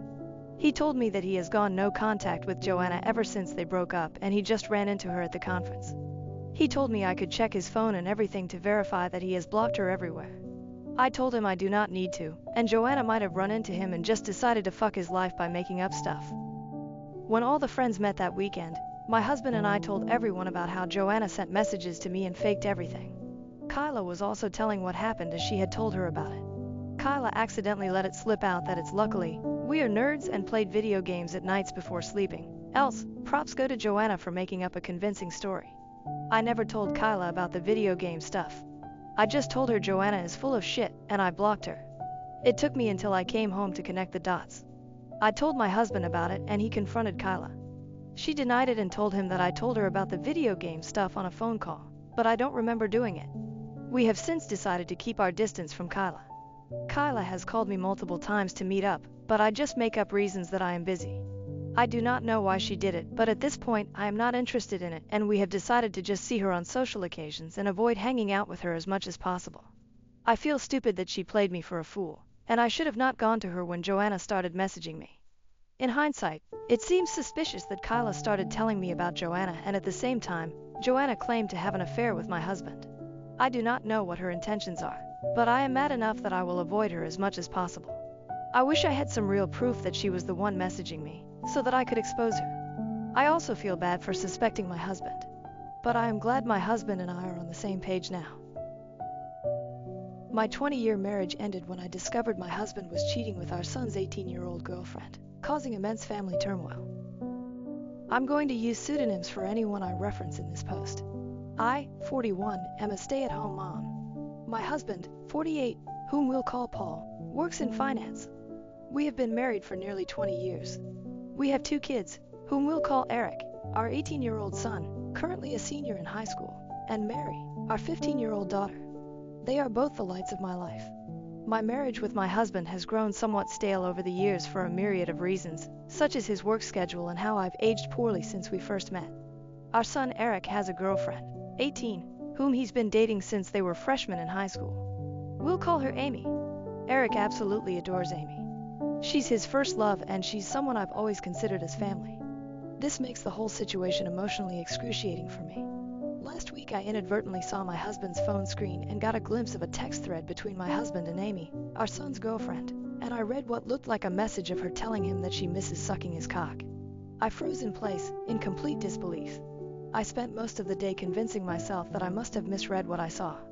However, I didn't misread it because, over the last several days, I discovered a file on his computer filled with tons of BDSM porn. He clearly has a porn addiction. He also has saved photos of Amy from her Instagram on his computer. Although they weren't inappropriate, she was fully clothed, it was still the proof I needed to confirm that I wasn't going crazy. I also looked at his phone during opportune moments and saw more of their interactions. I wish I had never looked. They were filled with mean, horrible things said at my expense, with him constantly comparing me to her. He would call me fat and old, among other things, with Amy LOLing. I've always had hunches or paranoid feelings that Paul has been cheating on me, but never in a million years could I have fathomed something like this. Last month, I found a thong in our bedroom that I know wasn't mine. I turned a blind eye to it, being naive and acting like it was maybe our daughter's, even though that made zero sense. Not only is he cheating on me, but he's betraying our son. I'm completely devastated. I don't even think words can adequately describe the dread, anger, shock I feel right now. I'm totally overwhelmed on how to handle this because obviously action needs to be taken, but I'm terrified of what kind of psychic blow this will be for my son.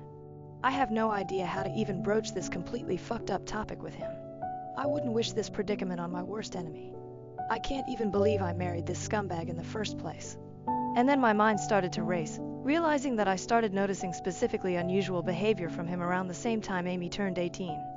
Was he waiting for her to turn 18 before pursuing this affair? There's so many layers to all of this, and I'm completely paralyzed with fear and dread about it all. None of it makes any fucking sense. How did this happen? Am I that much of a stupid idiot that I let all of this happen under my watch? Eric adores Amy, and the thought of revealing this sickening truth to him terrifies me. The impact on his young heart and mind could be devastating. My heart aches for Eric and Mary, who are completely innocent bystanders. I haven't confronted my husband about this because I'm frankly scared of the domino effect. I don't know who to turn to first about this. I share my story not for sympathy, but in search of understanding and perhaps advice from those who might have had to grapple with deep betrayal. Thank you for listening. Further info from OP to not have my initial post be long-winded because I didn't think I needed to get into the minutiae of this. I didn't bother going into those details. How I inadvertently saw it was this: he was on his phone. He did not have iMessage open currently on the screen, but the application was still open. You know how on the iPhone when you swipe up it shows all of the applications that are open and you can close them? When he was closing out the applications, something he does compulsively, I noticed it. It's not like he was some kind of idiotic buffoon having a message open for all to see. I saw he forgot he had the application running when he swiped up from a completely different app. Also, I did say in my post that I went back to his phone to actually solidify my suspicion on a different day. So you are incorrect in asserting that I'm now magically changing my story. I am being consistent. Relevant comments. Comment 1. If she's freshly 18, isn't this illegal? There's no way they weren't doing anything illegal before she turned into an adult. Also, even if the age gap is over 3 decades, our husband is suspected ASF. Police immediately. OP, she's been 18 for 5 months now.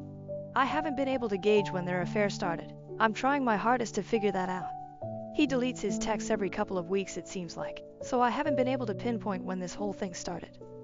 OPADs in the comments. Thank you everyone for overwhelming support. I'm sorry if I haven't responded to your private messages.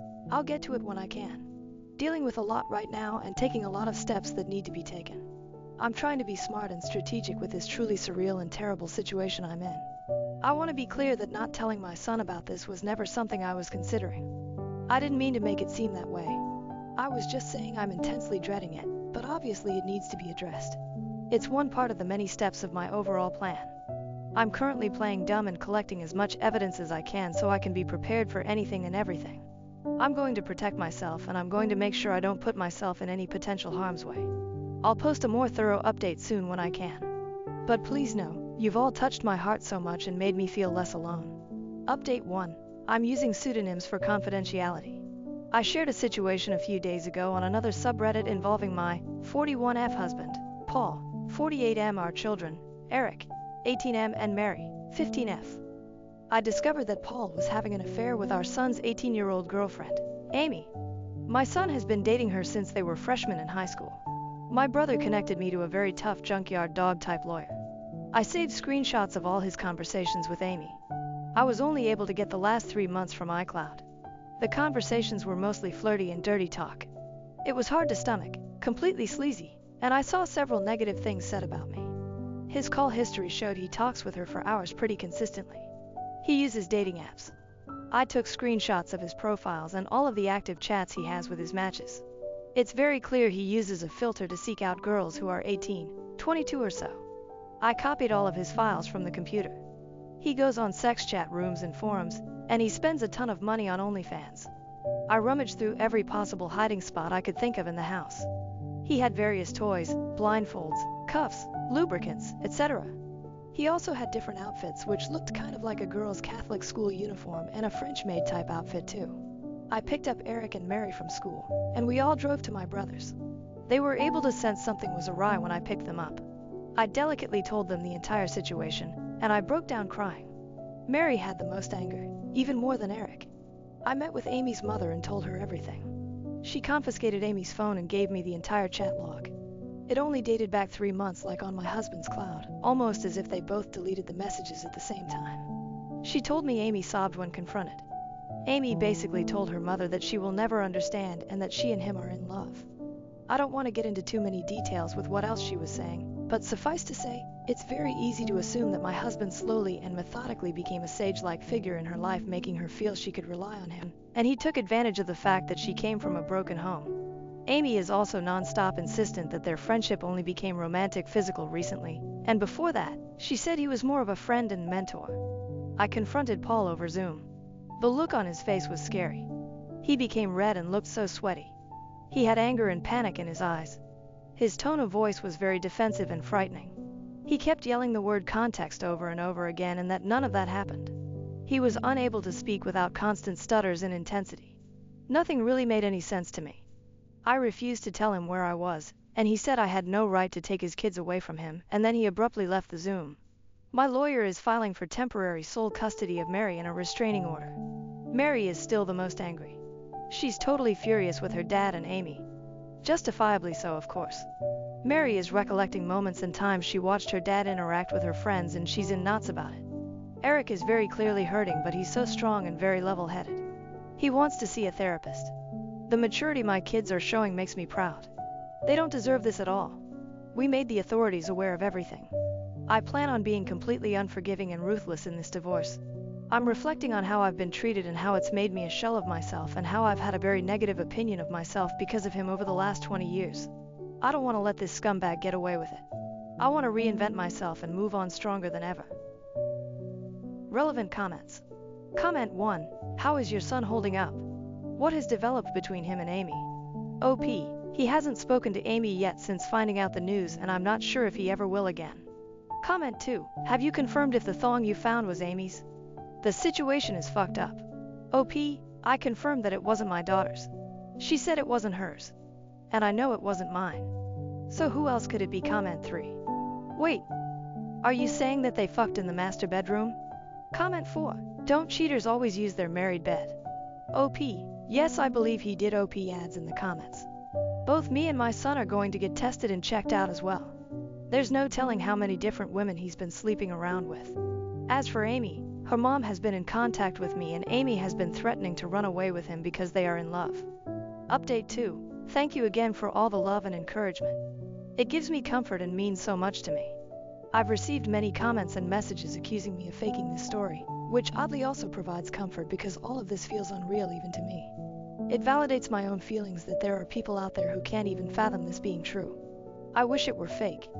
I've been focusing on and worrying about how others are feeling over this, somewhat ignoring my own feelings, which I'm trying to change. I range from anger to numbness like a light switch. We're all safe and still at my brother's house.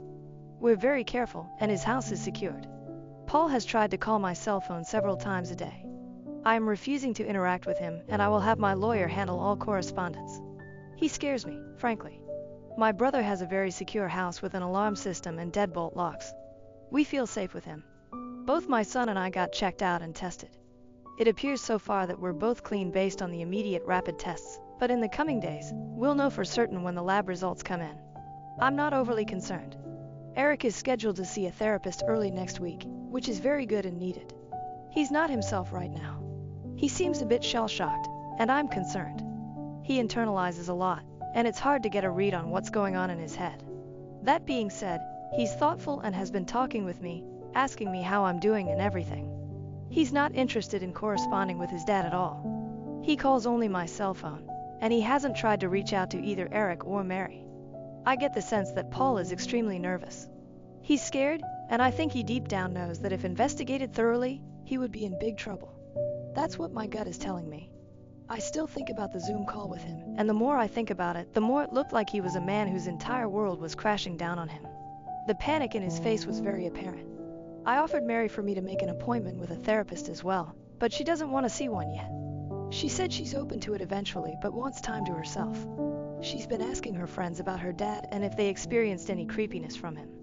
Her friends were open and honest with her, and apparently, they felt like he stared a lot and sensed his hovering presence whenever they were over. One of Mary's friends went so far as to say that she felt like he was checking her out a lot, like looking at her rear and complimenting the color of her yoga pants.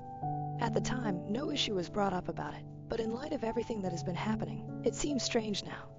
He would sit himself in different areas or vantage points to get a good view of her, she claimed. He also asked questions about what kind of friend group or which clique they were in at school. He kept asking about if they were popular girls. I'm completely embarrassed that they had this experience at our house. As for updates on Amy, which is the main reason why I wanted to write this update, I completely agree that she is also a victim. A lot of people have been emphasizing that, and I agree. I've done everything I could in my own power to indirectly get her opportunities to get help. Like I said, I told her mother, and she's been updating me on everything. Amy, unfortunately, is still living in her deluded reality, and I can only pray that she'll eventually come to her senses. She doesn't want to see any doctors or therapists at all and has been constantly trying to reach Paul because, again, she believes that they are in love. From what I've been told, she hasn't been able to get hold of him, and he's been avoiding communication with her completely. Amy blames me for that and believes I took away his devices and am very controlling. Any truth that her mother tries to convey to her is met with conspiracy theories and hostility. Amy looks at me as a villain and still sees Paul through rose-colored glasses. Her mother showed her screenshots of his dating app profiles and matches, and she refuses to believe it, saying I photoshopped it. According to her mom, Amy keeps saying things like everyone is just mad because she found herself a real man, and that I'm jealous because she takes better care of him than I do. It's in line with some of the conversations I screenshot, where a lot of what Paul says is him complaining about things I don't do for him sexually. Right now, she's insistent that she and Paul will be together in the long run. He's honestly a slimeball. I can only hope that Amy comes to her senses, but me directly intervening doesn't feel like it would be productive at the moment. Maybe eventually though. Relevant comments. Comment 1. I'm so sorry that this happened to you. Reading all the previous posts, I honestly get the vibe that your husband wasn't a very good one to begin with. Someday, when you're ready, you're going to find someone who thinks you're glorious as you age. Your son is also going to be okay. He's gotten a lesson on exactly how men shouldn't behave. A painful one, but in time, he's going to realize that Amy was groomed and abused. It sounds like she was vulnerable, and your ex took advantage of a child who was in a bad situation. Hopefully once Amy has had some time to process just how messed up this was, she'll tell the police the whole story.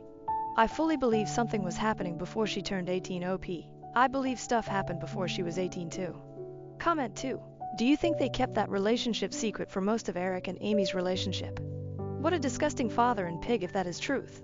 OP, I'm not sure when things got actually physical or romantic, but I do think his grooming started as soon as she came into the picture when Eric started dating her freshman year. This mentor and a friend that Amy alluded to had to start right away, and the way she's acting now, being so indebted and believing every single thing he says, shows that his effect on her had to be over a long period of time. She only turned 18 like 5 months ago. Her behavior and infatuation for him seems so strong that it couldn't possibly be only 5 months of them being together. Comment 3. If they are consenting adults, then there is nothing to report. This is a personal problem that needs to be dealt with by attorneys and the people involved. People are way too jumpy to snap to the police to fix their problems anymore.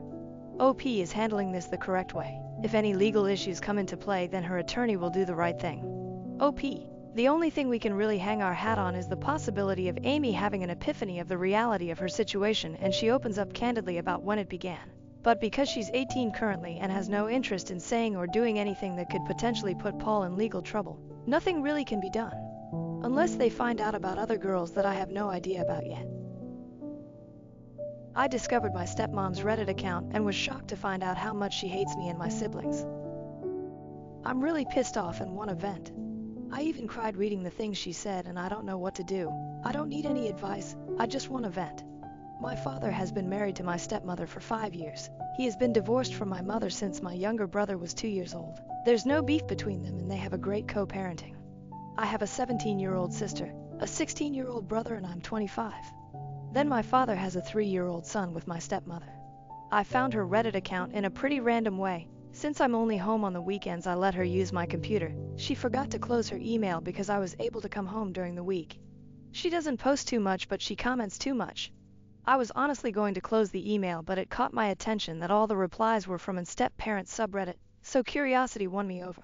I know, it's not a good thing to do, and curiosity killed the cat. The first thing I saw was her last post, in which she detailed things about my life in a random Reddit sub, criticizing my decisions and even lying to get people to support her. She has posts on that site talking about how happy she feels when my siblings are not at home. My sister adores her, but she has comments talking about how she can't wait for them to turn 18 and leave the house because she just wants to share the house with her family. My father and her toddler, it seems that she doesn't see us as her family. She has a lot of comments answering other people that it's totally okay to not love your stepchildren because they're not family and it's okay not to consider them one. She has comments talking about how much it bothers her when my dad and brother have sleepovers. They just watch a series in the playroom and then go to sleep, as she is tired of hearing the laughter of a teenager and can't wait until we all leave the house so my father can be with his real family. But what she hates the most is having to learn sign language for my little sister. It had always seemed strange to me that SM still struggles with sign language, but now I know that she never really put in the effort to learn. My sister always said that for many people sign language is very difficult, so I never said anything. But now I know that she always found stupid to learn how to communicate with my sister when my sister always tried to help her. I was too surprised by the hatred she has when my father spends time with me and my sister. Her jealousy towards us is so obvious that it disgusts me that there were so many people who told her how they feel the same way about their SDs.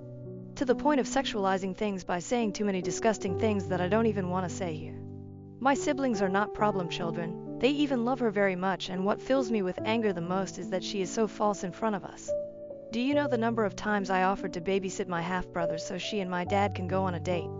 All those times she refused to let me take care of him, but now I saw comments that she left about how I am living at my father's house and I don't help her at all, only for other people to respond saying that she should give my father an ultimatum to make me leave because I'm too old to live with him and he has a new family.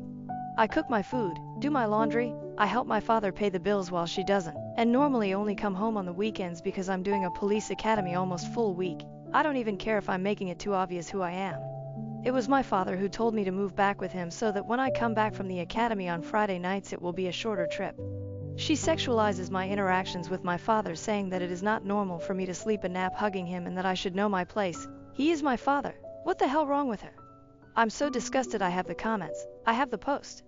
I have even comments from years ago and I will use them. I don't care. Comments. Comment 1. Show dad her posts.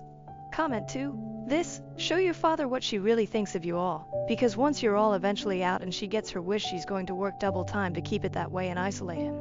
Update 1. I decided to delete the post because for now I can't tell anyone what happened because I'll basically be locked up in the academy until Friday morning. In fact, I shouldn't even be using my cell phone now.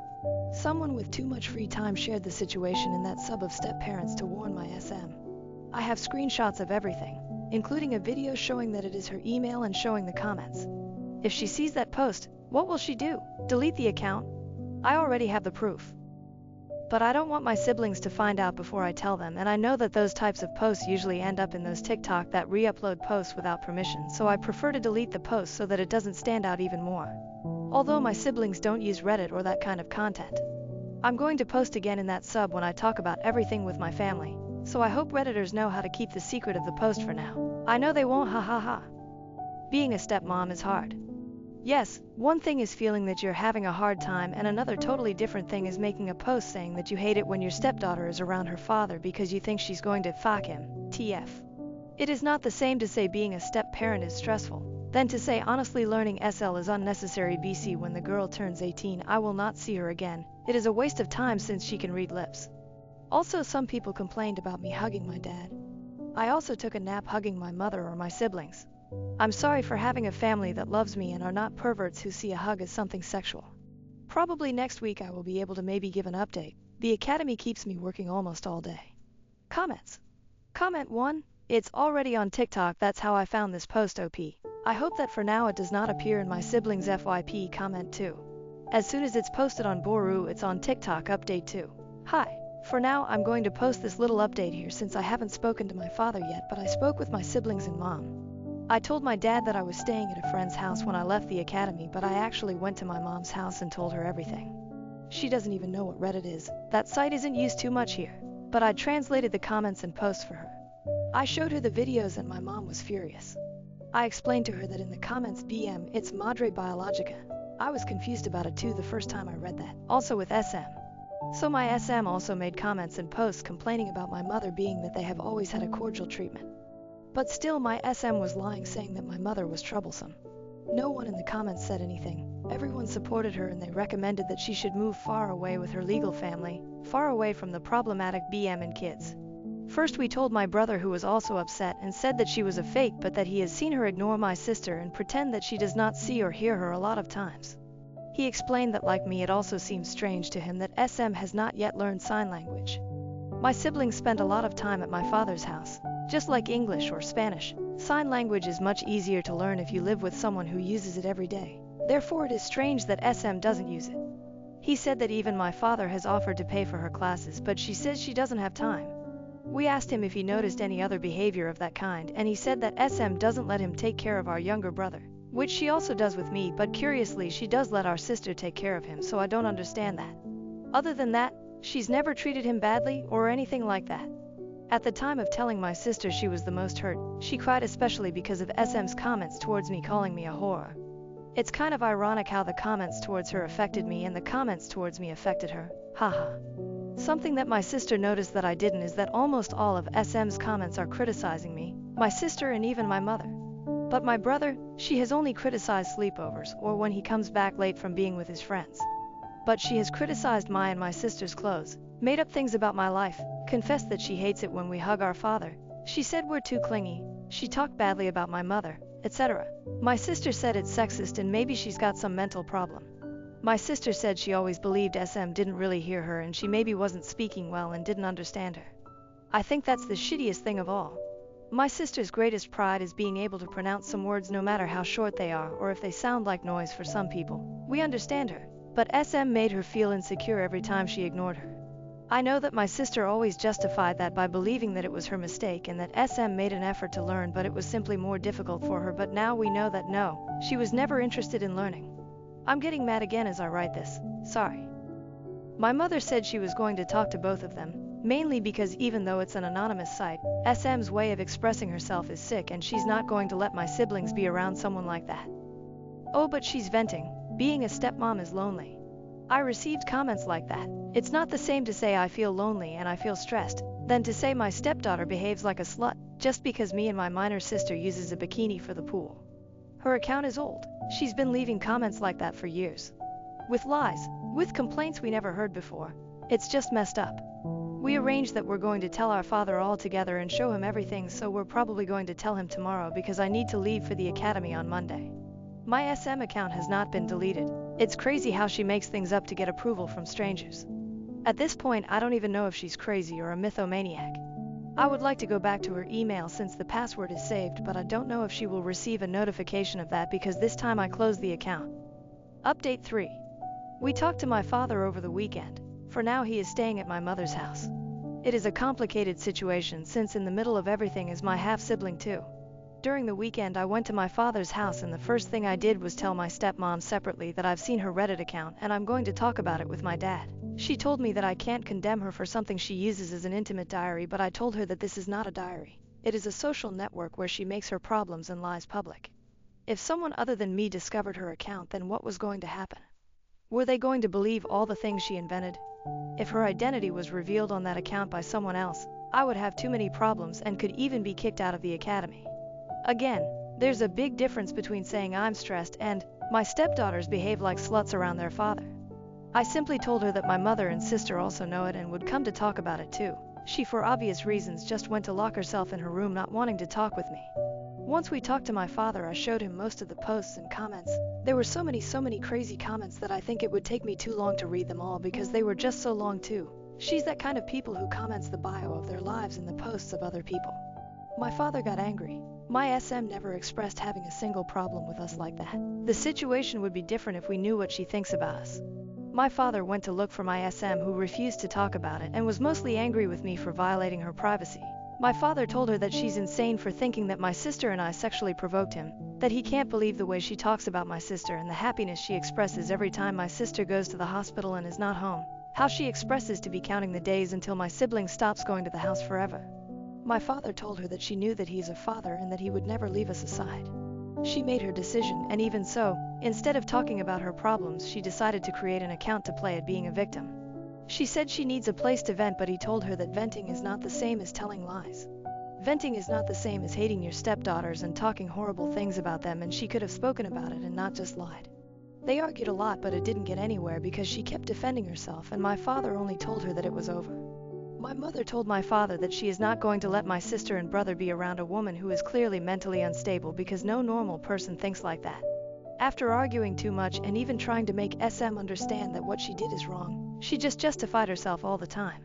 My father went with us and told her that he is going to come back just to see my brother every day, but that he no longer trusts her and never saw that side of her. She lied for so many years.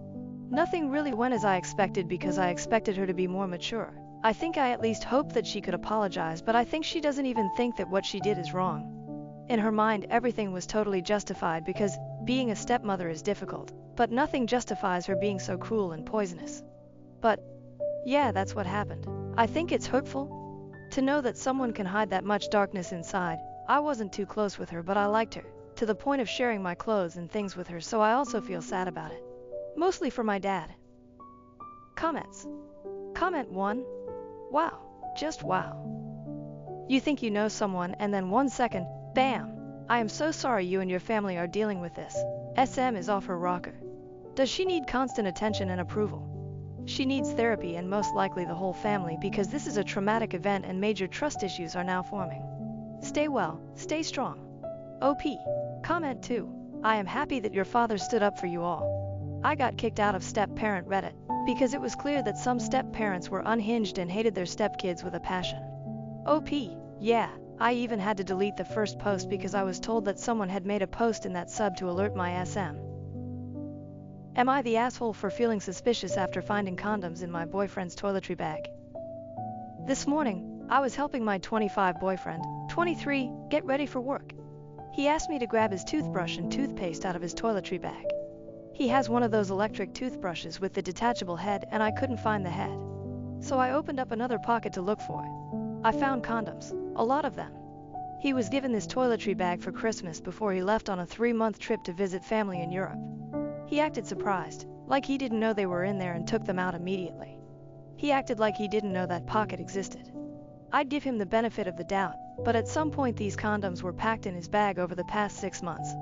We've been together for 2 years. The worst part is they're latex condoms. I'm allergic to latex. We only use non-latex condoms, in addition to my birth control. AIO for feeling suspicious about this. I feel like I'm going crazy. Update. I've seen the comments and I'm kind of freaking out. I'm messaging my therapist right now to figure out the best path forward. I was there at Christmas when he was given the bag. It was at his best friend's family house, so part of me is hoping that his best friend put them in there not knowing I'm allergic to latex. We haven't been intimate as much lately. Maybe once in the past 2 months. I've been really scared that he's not attracted to me anymore, because that's what most people say on here is the reason for someone's sex drive changing so drastically. He asked to move in with me when he came back from his trip and I said yes, so now I feel really trapped, like what if he's been cheating this whole time he's been living with me? He shares his location, but that doesn't really mean anything. I'm here all the time. I've seen the stories of how people cheat even when sharing their location. I wish I hadn't seen anything, and I don't know anything he could say to make me feel more secure. Someone said I shouldn't have asked so I could snoop and find out for sure, but I don't want to have to snoop through my partner's belongings to find proof of them cheating on me.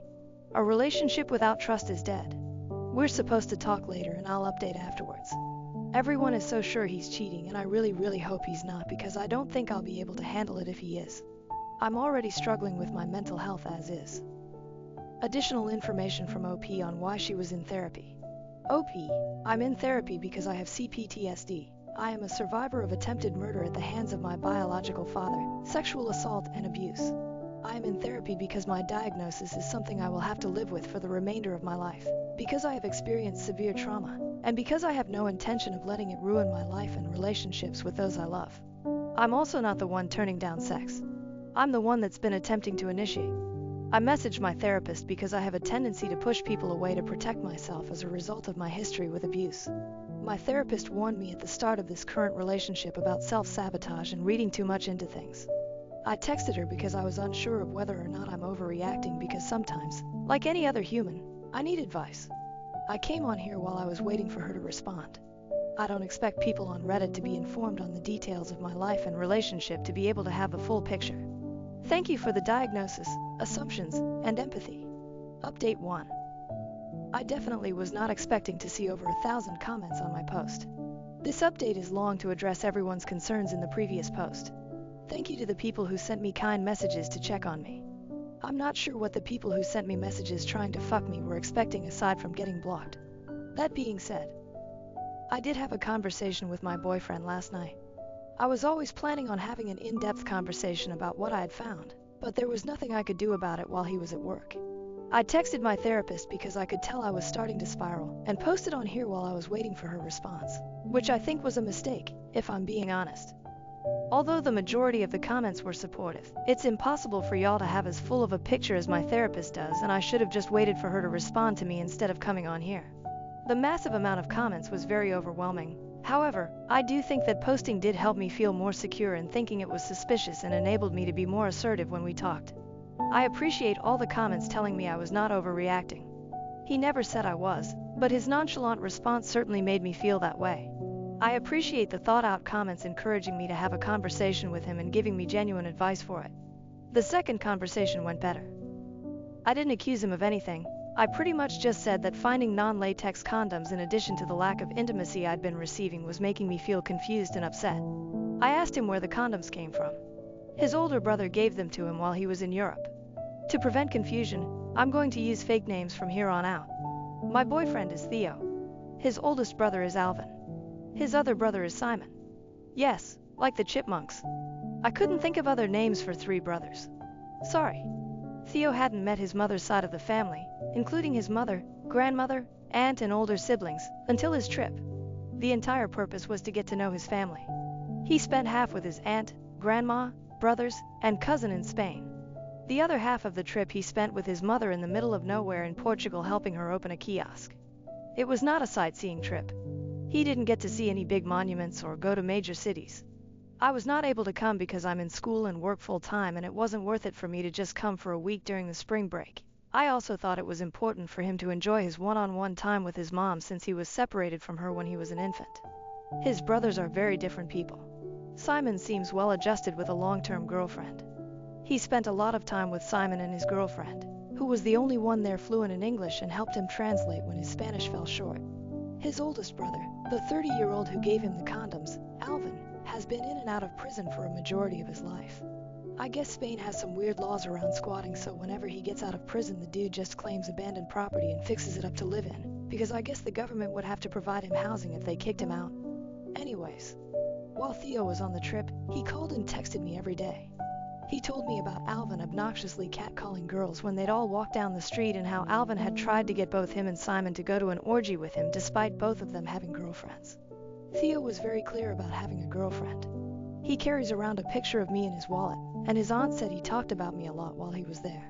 Despite this, Alvin was very pushy with him about how he should be fucking a bunch of women while he was there and having fun. I remember this from when Theo was there. He found it really annoying. So did Simon. I guess during one of those conversations, Alvin straight up gave Theo a bunch of condoms to use to cheat on me. Side note, I counted them based on a comment someone left about how many are typically in a pack. They're all still there, I think. There's 8. I don't know how many come in the packs in Spain. Theo hid them in his bag. He said he would have left them there, but his aunt cleaned his room regularly and he didn't want the drama of his other family members seeing. Once he got back, he forgot they were in there. He only uses his toiletry bag when he goes to the gym. We went out together with our friends Saturday night after his shift and stopped at the gym on the way downtown so he could shower and freshen up. Otherwise, his toothbrush is in our bathroom. He's not living out of a suitcase, he's fully moved in. I do see how some commenters saw the existence of the toiletry bag as a red flag when we lived together. So I wanted to clear that up. I did ask him why he accepted the condoms. He said he had zero intention of using them, and that he accepted them because Alvin wouldn't listen to anything Theo said about me, and that he left him alone after that. Theo didn't even say goodbye to him when he left. He tried to spend as little time with Alvin as possible, despite him constantly inviting both Theo and Simon over to his abandoned house. Simon grew up with Alvin, but still seemed pretty content about avoiding him when I asked about it while Theo was there. I guess he's just not a good person, so the rest of the family avoids him when possible. So that's it. My boyfriend didn't cheat on me. The condoms came from his older brother. I believe him. He was very straightforward with his answers and was more concerned with my well-being when he came home and saw how upset I was. He wasn't defensive at all. He listened to me without interrupting. He He told me he loves me and that he has zero desire to cheat on me. He also works 2 jobs, shares his location, and usually is at home if he's not at work or the occasional gym visit. He doesn't have the time to see other women, and if he does have spare time, he spends it with me or his friends, who are also my friends. He does have friends separate from our friend group at work, but he invites me to come along when they've gone out or asks me to join them when they play Overwatch after work. I love him. I believe him, and I'm moving past this. That doesn't mean I'll let any additional red flags slide if they pop up though. As many of you said, I'm still young and have my whole life ahead of me. If things get worse, I know I'll be okay by myself. I love him and I want him in my life, but my happiness doesn't depend on his presence. I have a therapy session tomorrow, and I've had a lot of time to think. In hindsight, I think what made me spiral the most was that if he really did cheat on me, I'd be living with a stranger. I've had so much trust built up towards him, so I view him as this person who would never hurt me intentionally or yell at me or cheat on me. If he was capable of cheating on me, he could be capable of those other things too. That was really scary to think about and made me spiral. The massive amount of comments where everyone was so convinced he was a terrible person and that I'd been fooled also did not help. I felt like I had no idea how he would react towards me if it was true, and I was very, very scared. As soon as he came home, I felt very silly for feeling that way. He's nothing like my ex. He's never given me a reason to be afraid of him. I shouldn't have let comments on the internet freak me out so bad, and I definitely need to take some time away from Reddit. I hope I addressed all the questions, concerns in the comments. Thank you for all your help. Thank you for listening. For the commenters who had questions regarding our sex life and relationship in general. When he first came back from his trip and moved in, things were normal and we both had high sex drives. Things started slowing down pretty drastically over the past couple of months. We've talked about it prior to me finding the condoms. We both acknowledge that it's an issue and that we're at an age where our sexual activity should be at its peak. He says he doesn't know what's wrong. He's embarrassed because he's attracted to me and doesn't understand how he can have a gorgeous girlfriend and lose his sex drive. His words, not mine. He has an appointment next week to get his hormones checked and has been looking into getting a therapist of his own in case the issue is mental and not physical. It's still difficult to not feel insecure when I try initiating and he's not in the mood, but he still makes an effort to show affection in other ways. Our current level of intimacy isn't ideal, but I don't think it's a lost cause as long as we're working towards a solution together. We have date nights every week. I'm very supportive of him spending time with his friends, and he does the same for me. We live together, but no one is clingy or codependent. We do check in with each other to see how we're feeling about the living situation since it is somewhat new and we're still figuring out how to divide and conquer with household tasks. I'm a full-time student and I work full-time. He works 2 jobs. We both contribute equally and do our best to make time for ourselves and each other despite our busy schedules. I have 14 credits this summer and barely exist outside of work and school, lol. For the commenters who had some things to say about me having a therapist or mental health issues, I try my best to ensure that I am my main support system. I've been in the position before of being someone's emotional punching bag due to their mental illness, and I would never ever put someone I love in that position. I'm in therapy because I have experienced an extreme amount of trauma and don't want my CPTSD to impact my life and relationships in a negative way. I grew up with a mom with severe anxiety, and most likely undiagnosed PTSD, related to the trauma both of us experienced at the hands of my biological father. She doesn't believe in therapy. I had to call 911 several times as a small child because of her panic attacks. I love my mom, and our relationship has come a long way, but the last thing I would want when I have children is for me to be an unstable parental figure. My usage of therapy doesn't warrant me staying single. My therapist has been very encouraging of this relationship since my boyfriend asked me out 2 years ago.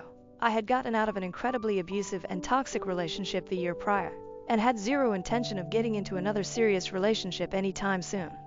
I was thriving and my therapist thought I was ready, but I told my boyfriend that I needed to focus on myself.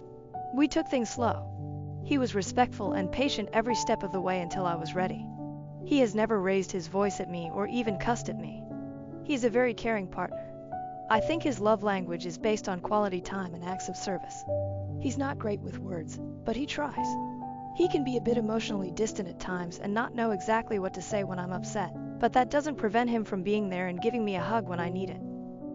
We've been going through a rough patch with our intimacy, and when I was off my meds I felt like he, and everyone else in my life, viewed me as a burden despite him telling me he'd be there for me and for me to just ask for whatever I needed.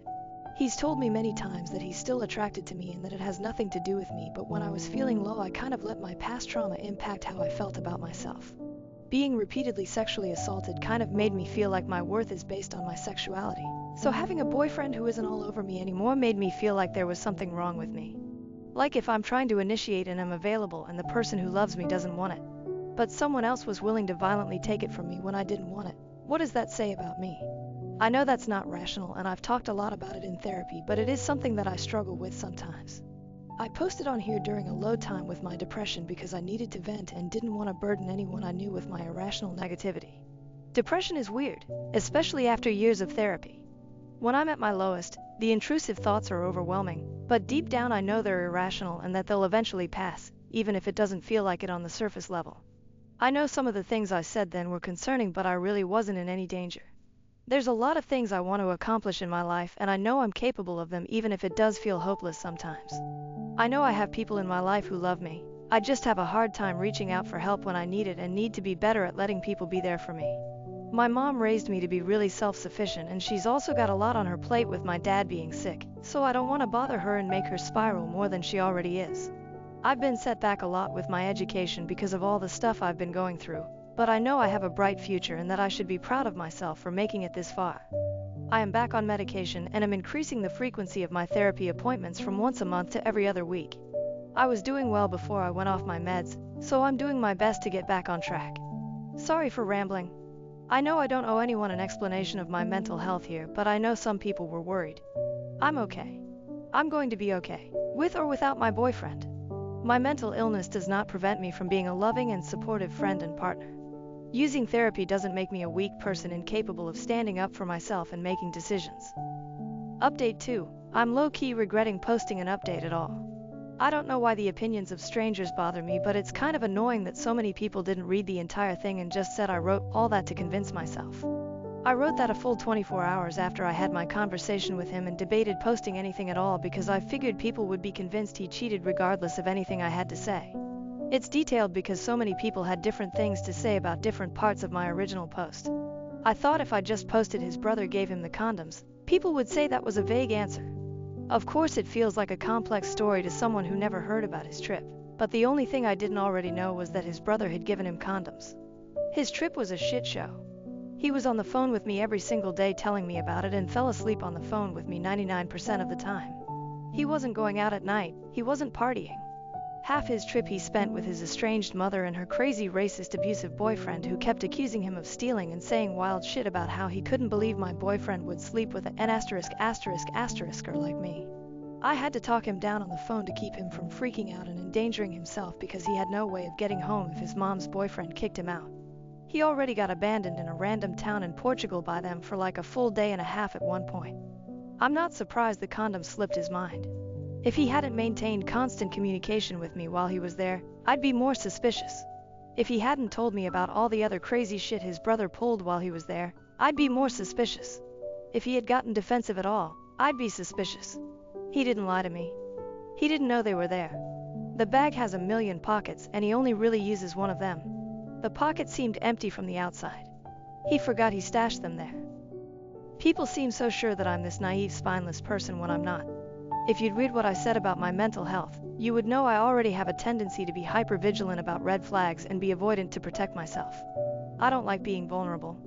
I don't like depending on other people. I mentioned my boyfriend never yelling or cursing because I've quite literally never witnessed him get angry. The most upset I've seen him was when he was trying to defend me while he was in Europe. He's probably the most calm, stoic person I've ever met. I love that about him. I love him. I trust him. Also, his last serious relationship ended with him catching his ex in the act of cheating on him. She had mental health issues and responded to being caught by attempting to kill herself by walking into traffic. I know some internet troll is going to say that's another far-fetched story, but I know it's true. His best friend's mom, who is basically also his mom, pulled me aside when she met me and told me that she was glad he found someone that makes him so happy after everything he went through with her. I don't think he would cheat on me after going through something like that. He's a really good person. He's fully capable of being a support system for me. I just was afraid to let him because I didn't want him to feel like he had to worry about me or take care of me the way he did with her. That's not healthy though. I'm trying to be better at trusting people when they say that they want to be there for me, and that includes him. We met at school. He sat behind me in class so he couldn't even really see me. When I asked him later what most attracted him to me, he said that I was well-spoken. My appearance was just a bonus. I don't want to sound conceited, but there is rarely a time when I'm in public and I'm not approached by someone who wants to catcall me, compliment me, or ask me out. I was almost kidnapped twice as a teenager. I hate being approached. I hate being asked out. I turned down every other person that approached me at school trying to hook up or ask me out. But when he did it, he was so nervous and respectful and he felt different somehow, and so I said yes. On our very first date, he took me to an art museum. We went to an amusement park after that. He followed that up with a picnic under the stars where we spoke for at least 5 or 6 hours about our lives and what we wanted in the future. It felt scary at the time because it was the best date I'd ever been on in my life and I didn't think I was ready for anything serious, and he came along and made me feel so comfortable and at ease. We both come from emotionally volatile parents and are trying to do our best not to become them. We connected right away, but I still wanted to take things slow. It took 6 months before I was ready to make things official. During that time, he made it clear that I was the only one he was interested in. He detailed my car multiple times, brought me flowers, got my cat little holiday-themed bandanas. He bought me vinyls of albums that he noticed I listened to in the car. He did all of this without expecting anything in return, and still does these things to this day. He's trying to learn how to braid so we don't have to get my hair done anymore. When he moved in, he organized my whole closet without me asking because he remembered me complaining about it and wanted to take something off my plate. He saw I've been wanting a Gustav Westman mirror for a while and built me one. With his hands. Took me to Home Depot and let me pick out the color I wanted for it and everything. He treats me like a queen. The only rough patch in our relationship has been over the past couple of months when our intimacy decreased, but I have faith things will get better. Finding those condoms freaked me out, but I'm over it now. It's been resolved. If you can't see the value he adds to my life, that's your problem. I'm happy. I'm not responding to any more comments about it. I appreciate everyone that was supportive and recognized the effort I've put into my emotional regulation. I'm going to take a break from Reddit and enjoy the life I have. Am I the asshole for telling my best friend I don't want to hear about her shitty boyfriend anymore? Hi Reddit, I am feeling really bad about this and need advice. I, 23, have been friends with my BFF Kayla since we were 11. She is awesome and has supported me through some really tough times, and I have been there for her through a lot of shit too. We have never fallen out, and we always supported each other. Until now. Kayla has been with her boyfriend James for just over 2 years now. I liked him at first. He was good for her. He made her happy, so I was happy. But for the last year or so, every time I have seen or chatted to Kayla, all she has done is complain about him. Some of the stuff she has told me about him is super gross, and I have lost all respect for him, and in turn, I have started losing respect for her. She has also changed a lot since being with him. She used to want to travel the world, explore and experience new things. Now she never leaves her house and wants to be a stay-at-home mother by the time she's 25. It makes me sad to see. She has lost her sparkle. It all came to a head when we went for dinner for my birthday. She spent the whole night complaining about James, as always, telling me way too much personal stuff about him, as always, and just generally moaning. It was after we had finished our meal when I finally snapped and said I don't want to hear any more about her shitty boyfriend, because everything I advise her to do she just ignores and I have nothing left to say to her. I told her she should dump him if she hates him so much, and if she isn't going to dump him then to quit bitching about him all the time because I didn't want to hear it anymore. I had had quite a few glasses of wine and was just feeling super bummed because she made my whole birthday dinner about her and her stupid boyfriend. This was 5 days ago and she hasn't spoken to me since. I messaged her the next morning apologizing and asked her if we could meet up to talk about it, but she hasn't responded. Relevant comments. To a longer YTA comment. OP. Thank you for your comment. I do actually agree with you after reflecting. I haven't ever told her that I'm tired of her not taking my advice, and I have never asked her to not complain about him. This was the first time I had challenged her. I have always been very patient with her, and let her complain as much as she wants. This has left me feeling emotionally drained after every time I see her. I should have set boundaries in a calm and mature manner, when I was sober. I was just so annoyed that she made me an entire birthday meal about her relationship issues. I had also just found out that I had got my dream job, and wanted her to be happy for me. I took out my frustration on her and I spoke to her poorly. Thank you. I am going to try and fix it with her top commenter. I mean, you took the nuclear option and drunkenly exploded on her rather than having a civil conversation about how the constant complaining was impacting you and your friendship. Of course she's hurt and pissed off. Not to say she's free and clear of taking over your birthday, but she may honestly have no idea how much she complains or how draining it can be for others. The fact that you have lost respect for her means maybe it's time for the friendship to end. If you don't like her and you don't like being around her, what's the point of the relationship? Don't expect her to forgive you for handling the situation like you did instead of like a real friend would though. Alcohol ultimately didn't make you do this. OP, alcohol didn't make me do this. I did it because I didn't communicate sooner, and I had a lot of pent-up anger. I shouldn't have spoken to her like that, and I am going to apologize. Commenter, downvoted. You are the asshole. Get off booze and other drugs. OP, I accept I'm the asshole, but if I want to have a few glasses of wine on my birthday, that is my prerogative. I don't do drugs, and I am over the legal drinking age. I had 3 glasses of wine on my birthday. Commenter, NTA, the best thing you can do is let her be right now. When she's ready to talk, she will reach out to you. OP, I'm worried that if I let her be, she will never reach out and I will lose her as a friend. I don't want to lose her, despite her frustrating me with constantly talking about her boyfriend. She's a good person. I was thinking of writing her a letter to apologize and explain how I feel. IDK. Commenter, a letter may be a good idea, especially if she has blocked you on social media or is avoiding your messages. Do you have any mutual friends willing to tell Kayla how you feel? OP? She hasn't blocked me, but she has already ignored one message, so I feel like she would just keep ignoring me. All of our mutual friends have dropped her because they can't deal with her complaining. They're all telling me to unfriend her, but I'm not ready to do that. Commenter. Is the relationship just bad, or is it abusive? Not acting like her usual self, her spark is gone. Those are red flags. If it is an abusive relationship, and emotional abuse very much is abuse, then make sure to leave the door open for her to contact you when she's ready to leave. Abusers isolate and control their victims, and cutting off friends and family is part of the goal. If the support system is gone, it's harder to leave. So tell her that you will always be there for her if she decides to leave him. That does not mean you have to keep listening to her. Tell her that you are done hearing about this guy and set whatever boundaries you need, but tell her that when she is ready to leave him, you are there for her. OP, it isn't abusive. If anything, she's not very nice to him. She doesn't like the guy. I don't know why she stays with him. She struggles with her mental health, and he's a very lazy guy, so encourages her to stay in bed all day. He isn't what she needs, but he isn't abusive. Who paid for dinner? OP, I paid. It did need to be said, but not in the way it was. I want to apologize for the way I say it, not for how I feel. Commenter, so let me get this straight. Your best friend of 12 years goes to your birthday dinner empty-handed and you pay for it. She spends the whole night making it about herself and her stupid BF, and it got you to the point of yelling at her, rightfully so, and now she's giving you the cold shoulder. This girl is not your friend, she's a user.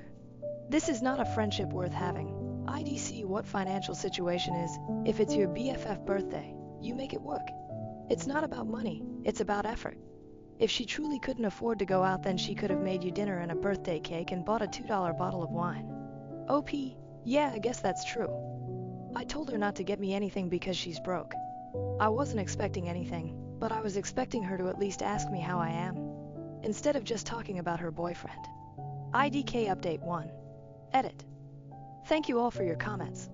I can see you're all very divided about if I'm the asshole or not, and I get why.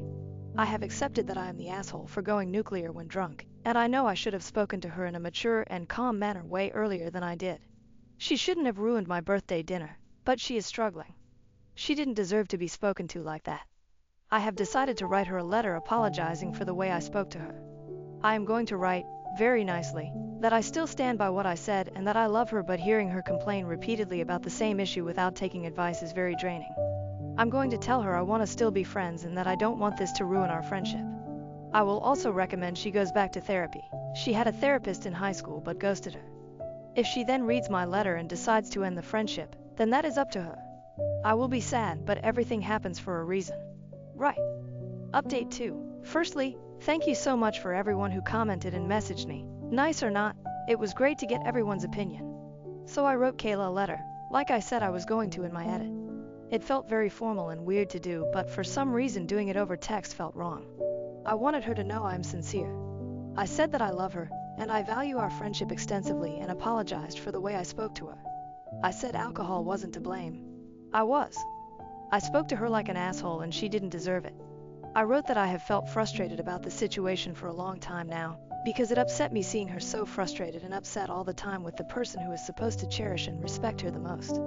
I told her that I wholeheartedly believe that she should end the relationship. I said I knew this wasn't my place to say, and that she didn't need to take my advice and that I would support her in whatever decision she made. But if she decided to stay with him, I need her to stop complaining to me about James and their relationship because it was too draining for me to hear it. I said of course she could talk to me about anything major, but hearing the same complaints on an almost daily basis was exhausting, especially when she wouldn't take or even listen to any advice. I made sure to tell her I loved her and I apologized again. I actually apologized 4 times in the letter. I put it through her front door the day after I posted here. She called me yesterday and asked to meet. I went round to her place last night and we talked for just over 2 hours. She told me she actually broke up with James the day after my birthday. Apparently me snapping at her about it shocked her into realizing how often she was upset by him and how much she complained. She has spent the last few days processing everything, so that's why I hadn't heard from her, which is so valid. She actually thanked me for doing it, which is crazy. She said although I was a bit of an asshole, it was what she needed to hear. We both cried a lot and hugged it out and then watched 90 Day Fiancé LOL. I think it's safe to say we will be okay. She is obviously struggling because she is grieving their relationship and breakups are awful. But I will support her through this, like I always do, because I know that she will support me when I next get my heart broken. I am single AF right now, but who knows what the future holds. So the TLDR is that me snapping at my best friend at my birthday dinner for complaining about her boyfriend for the whole meal caused her to dump him.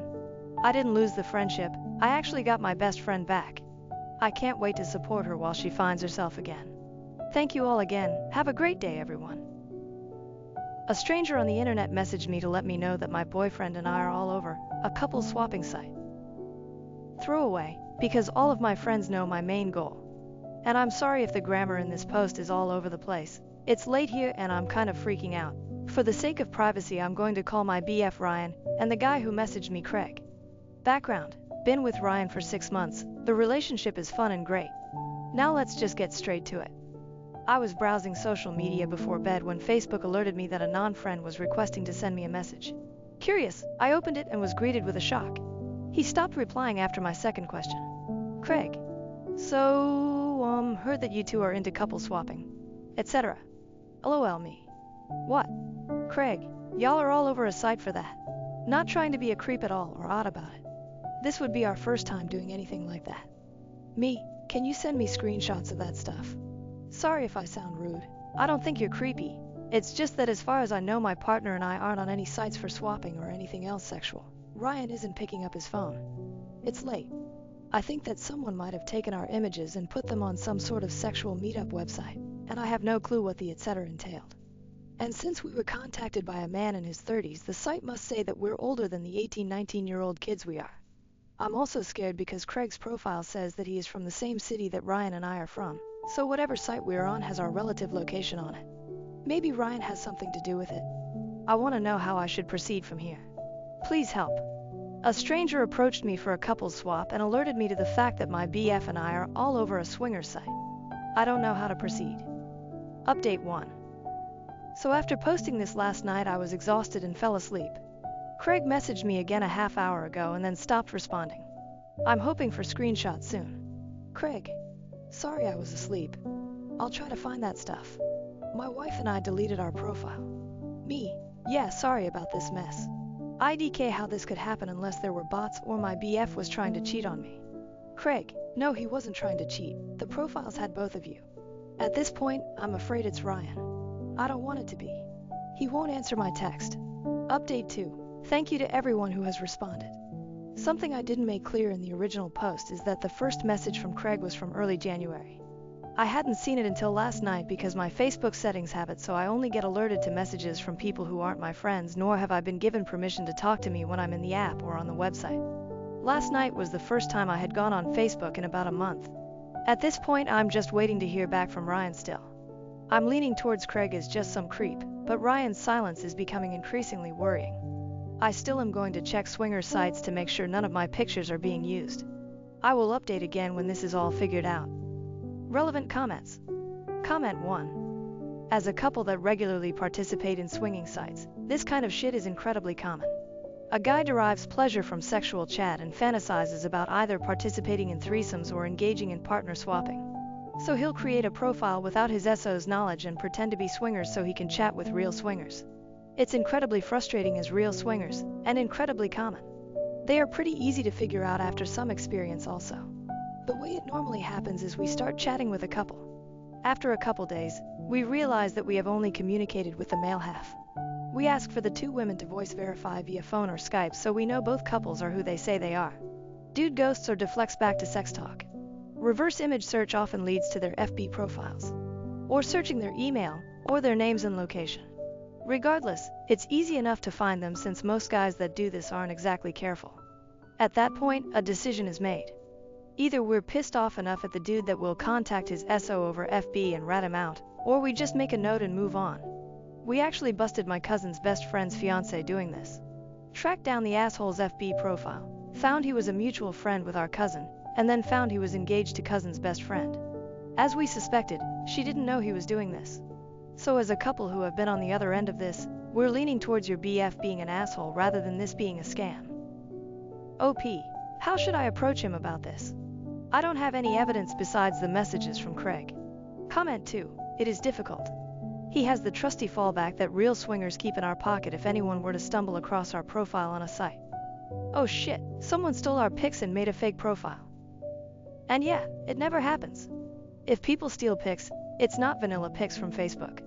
Unless you two are Ken and Barbie with very racy pictures on FB, your pics weren't stolen. So you need cooperation from Craig. You need to know which site he found you on. Create a fake profile on that site and find other profiles in your area. Chances are you will stumble across the suspected account. Also browse the MW4MW ads on Craigslist and see if any of the pics or descriptions match you guys.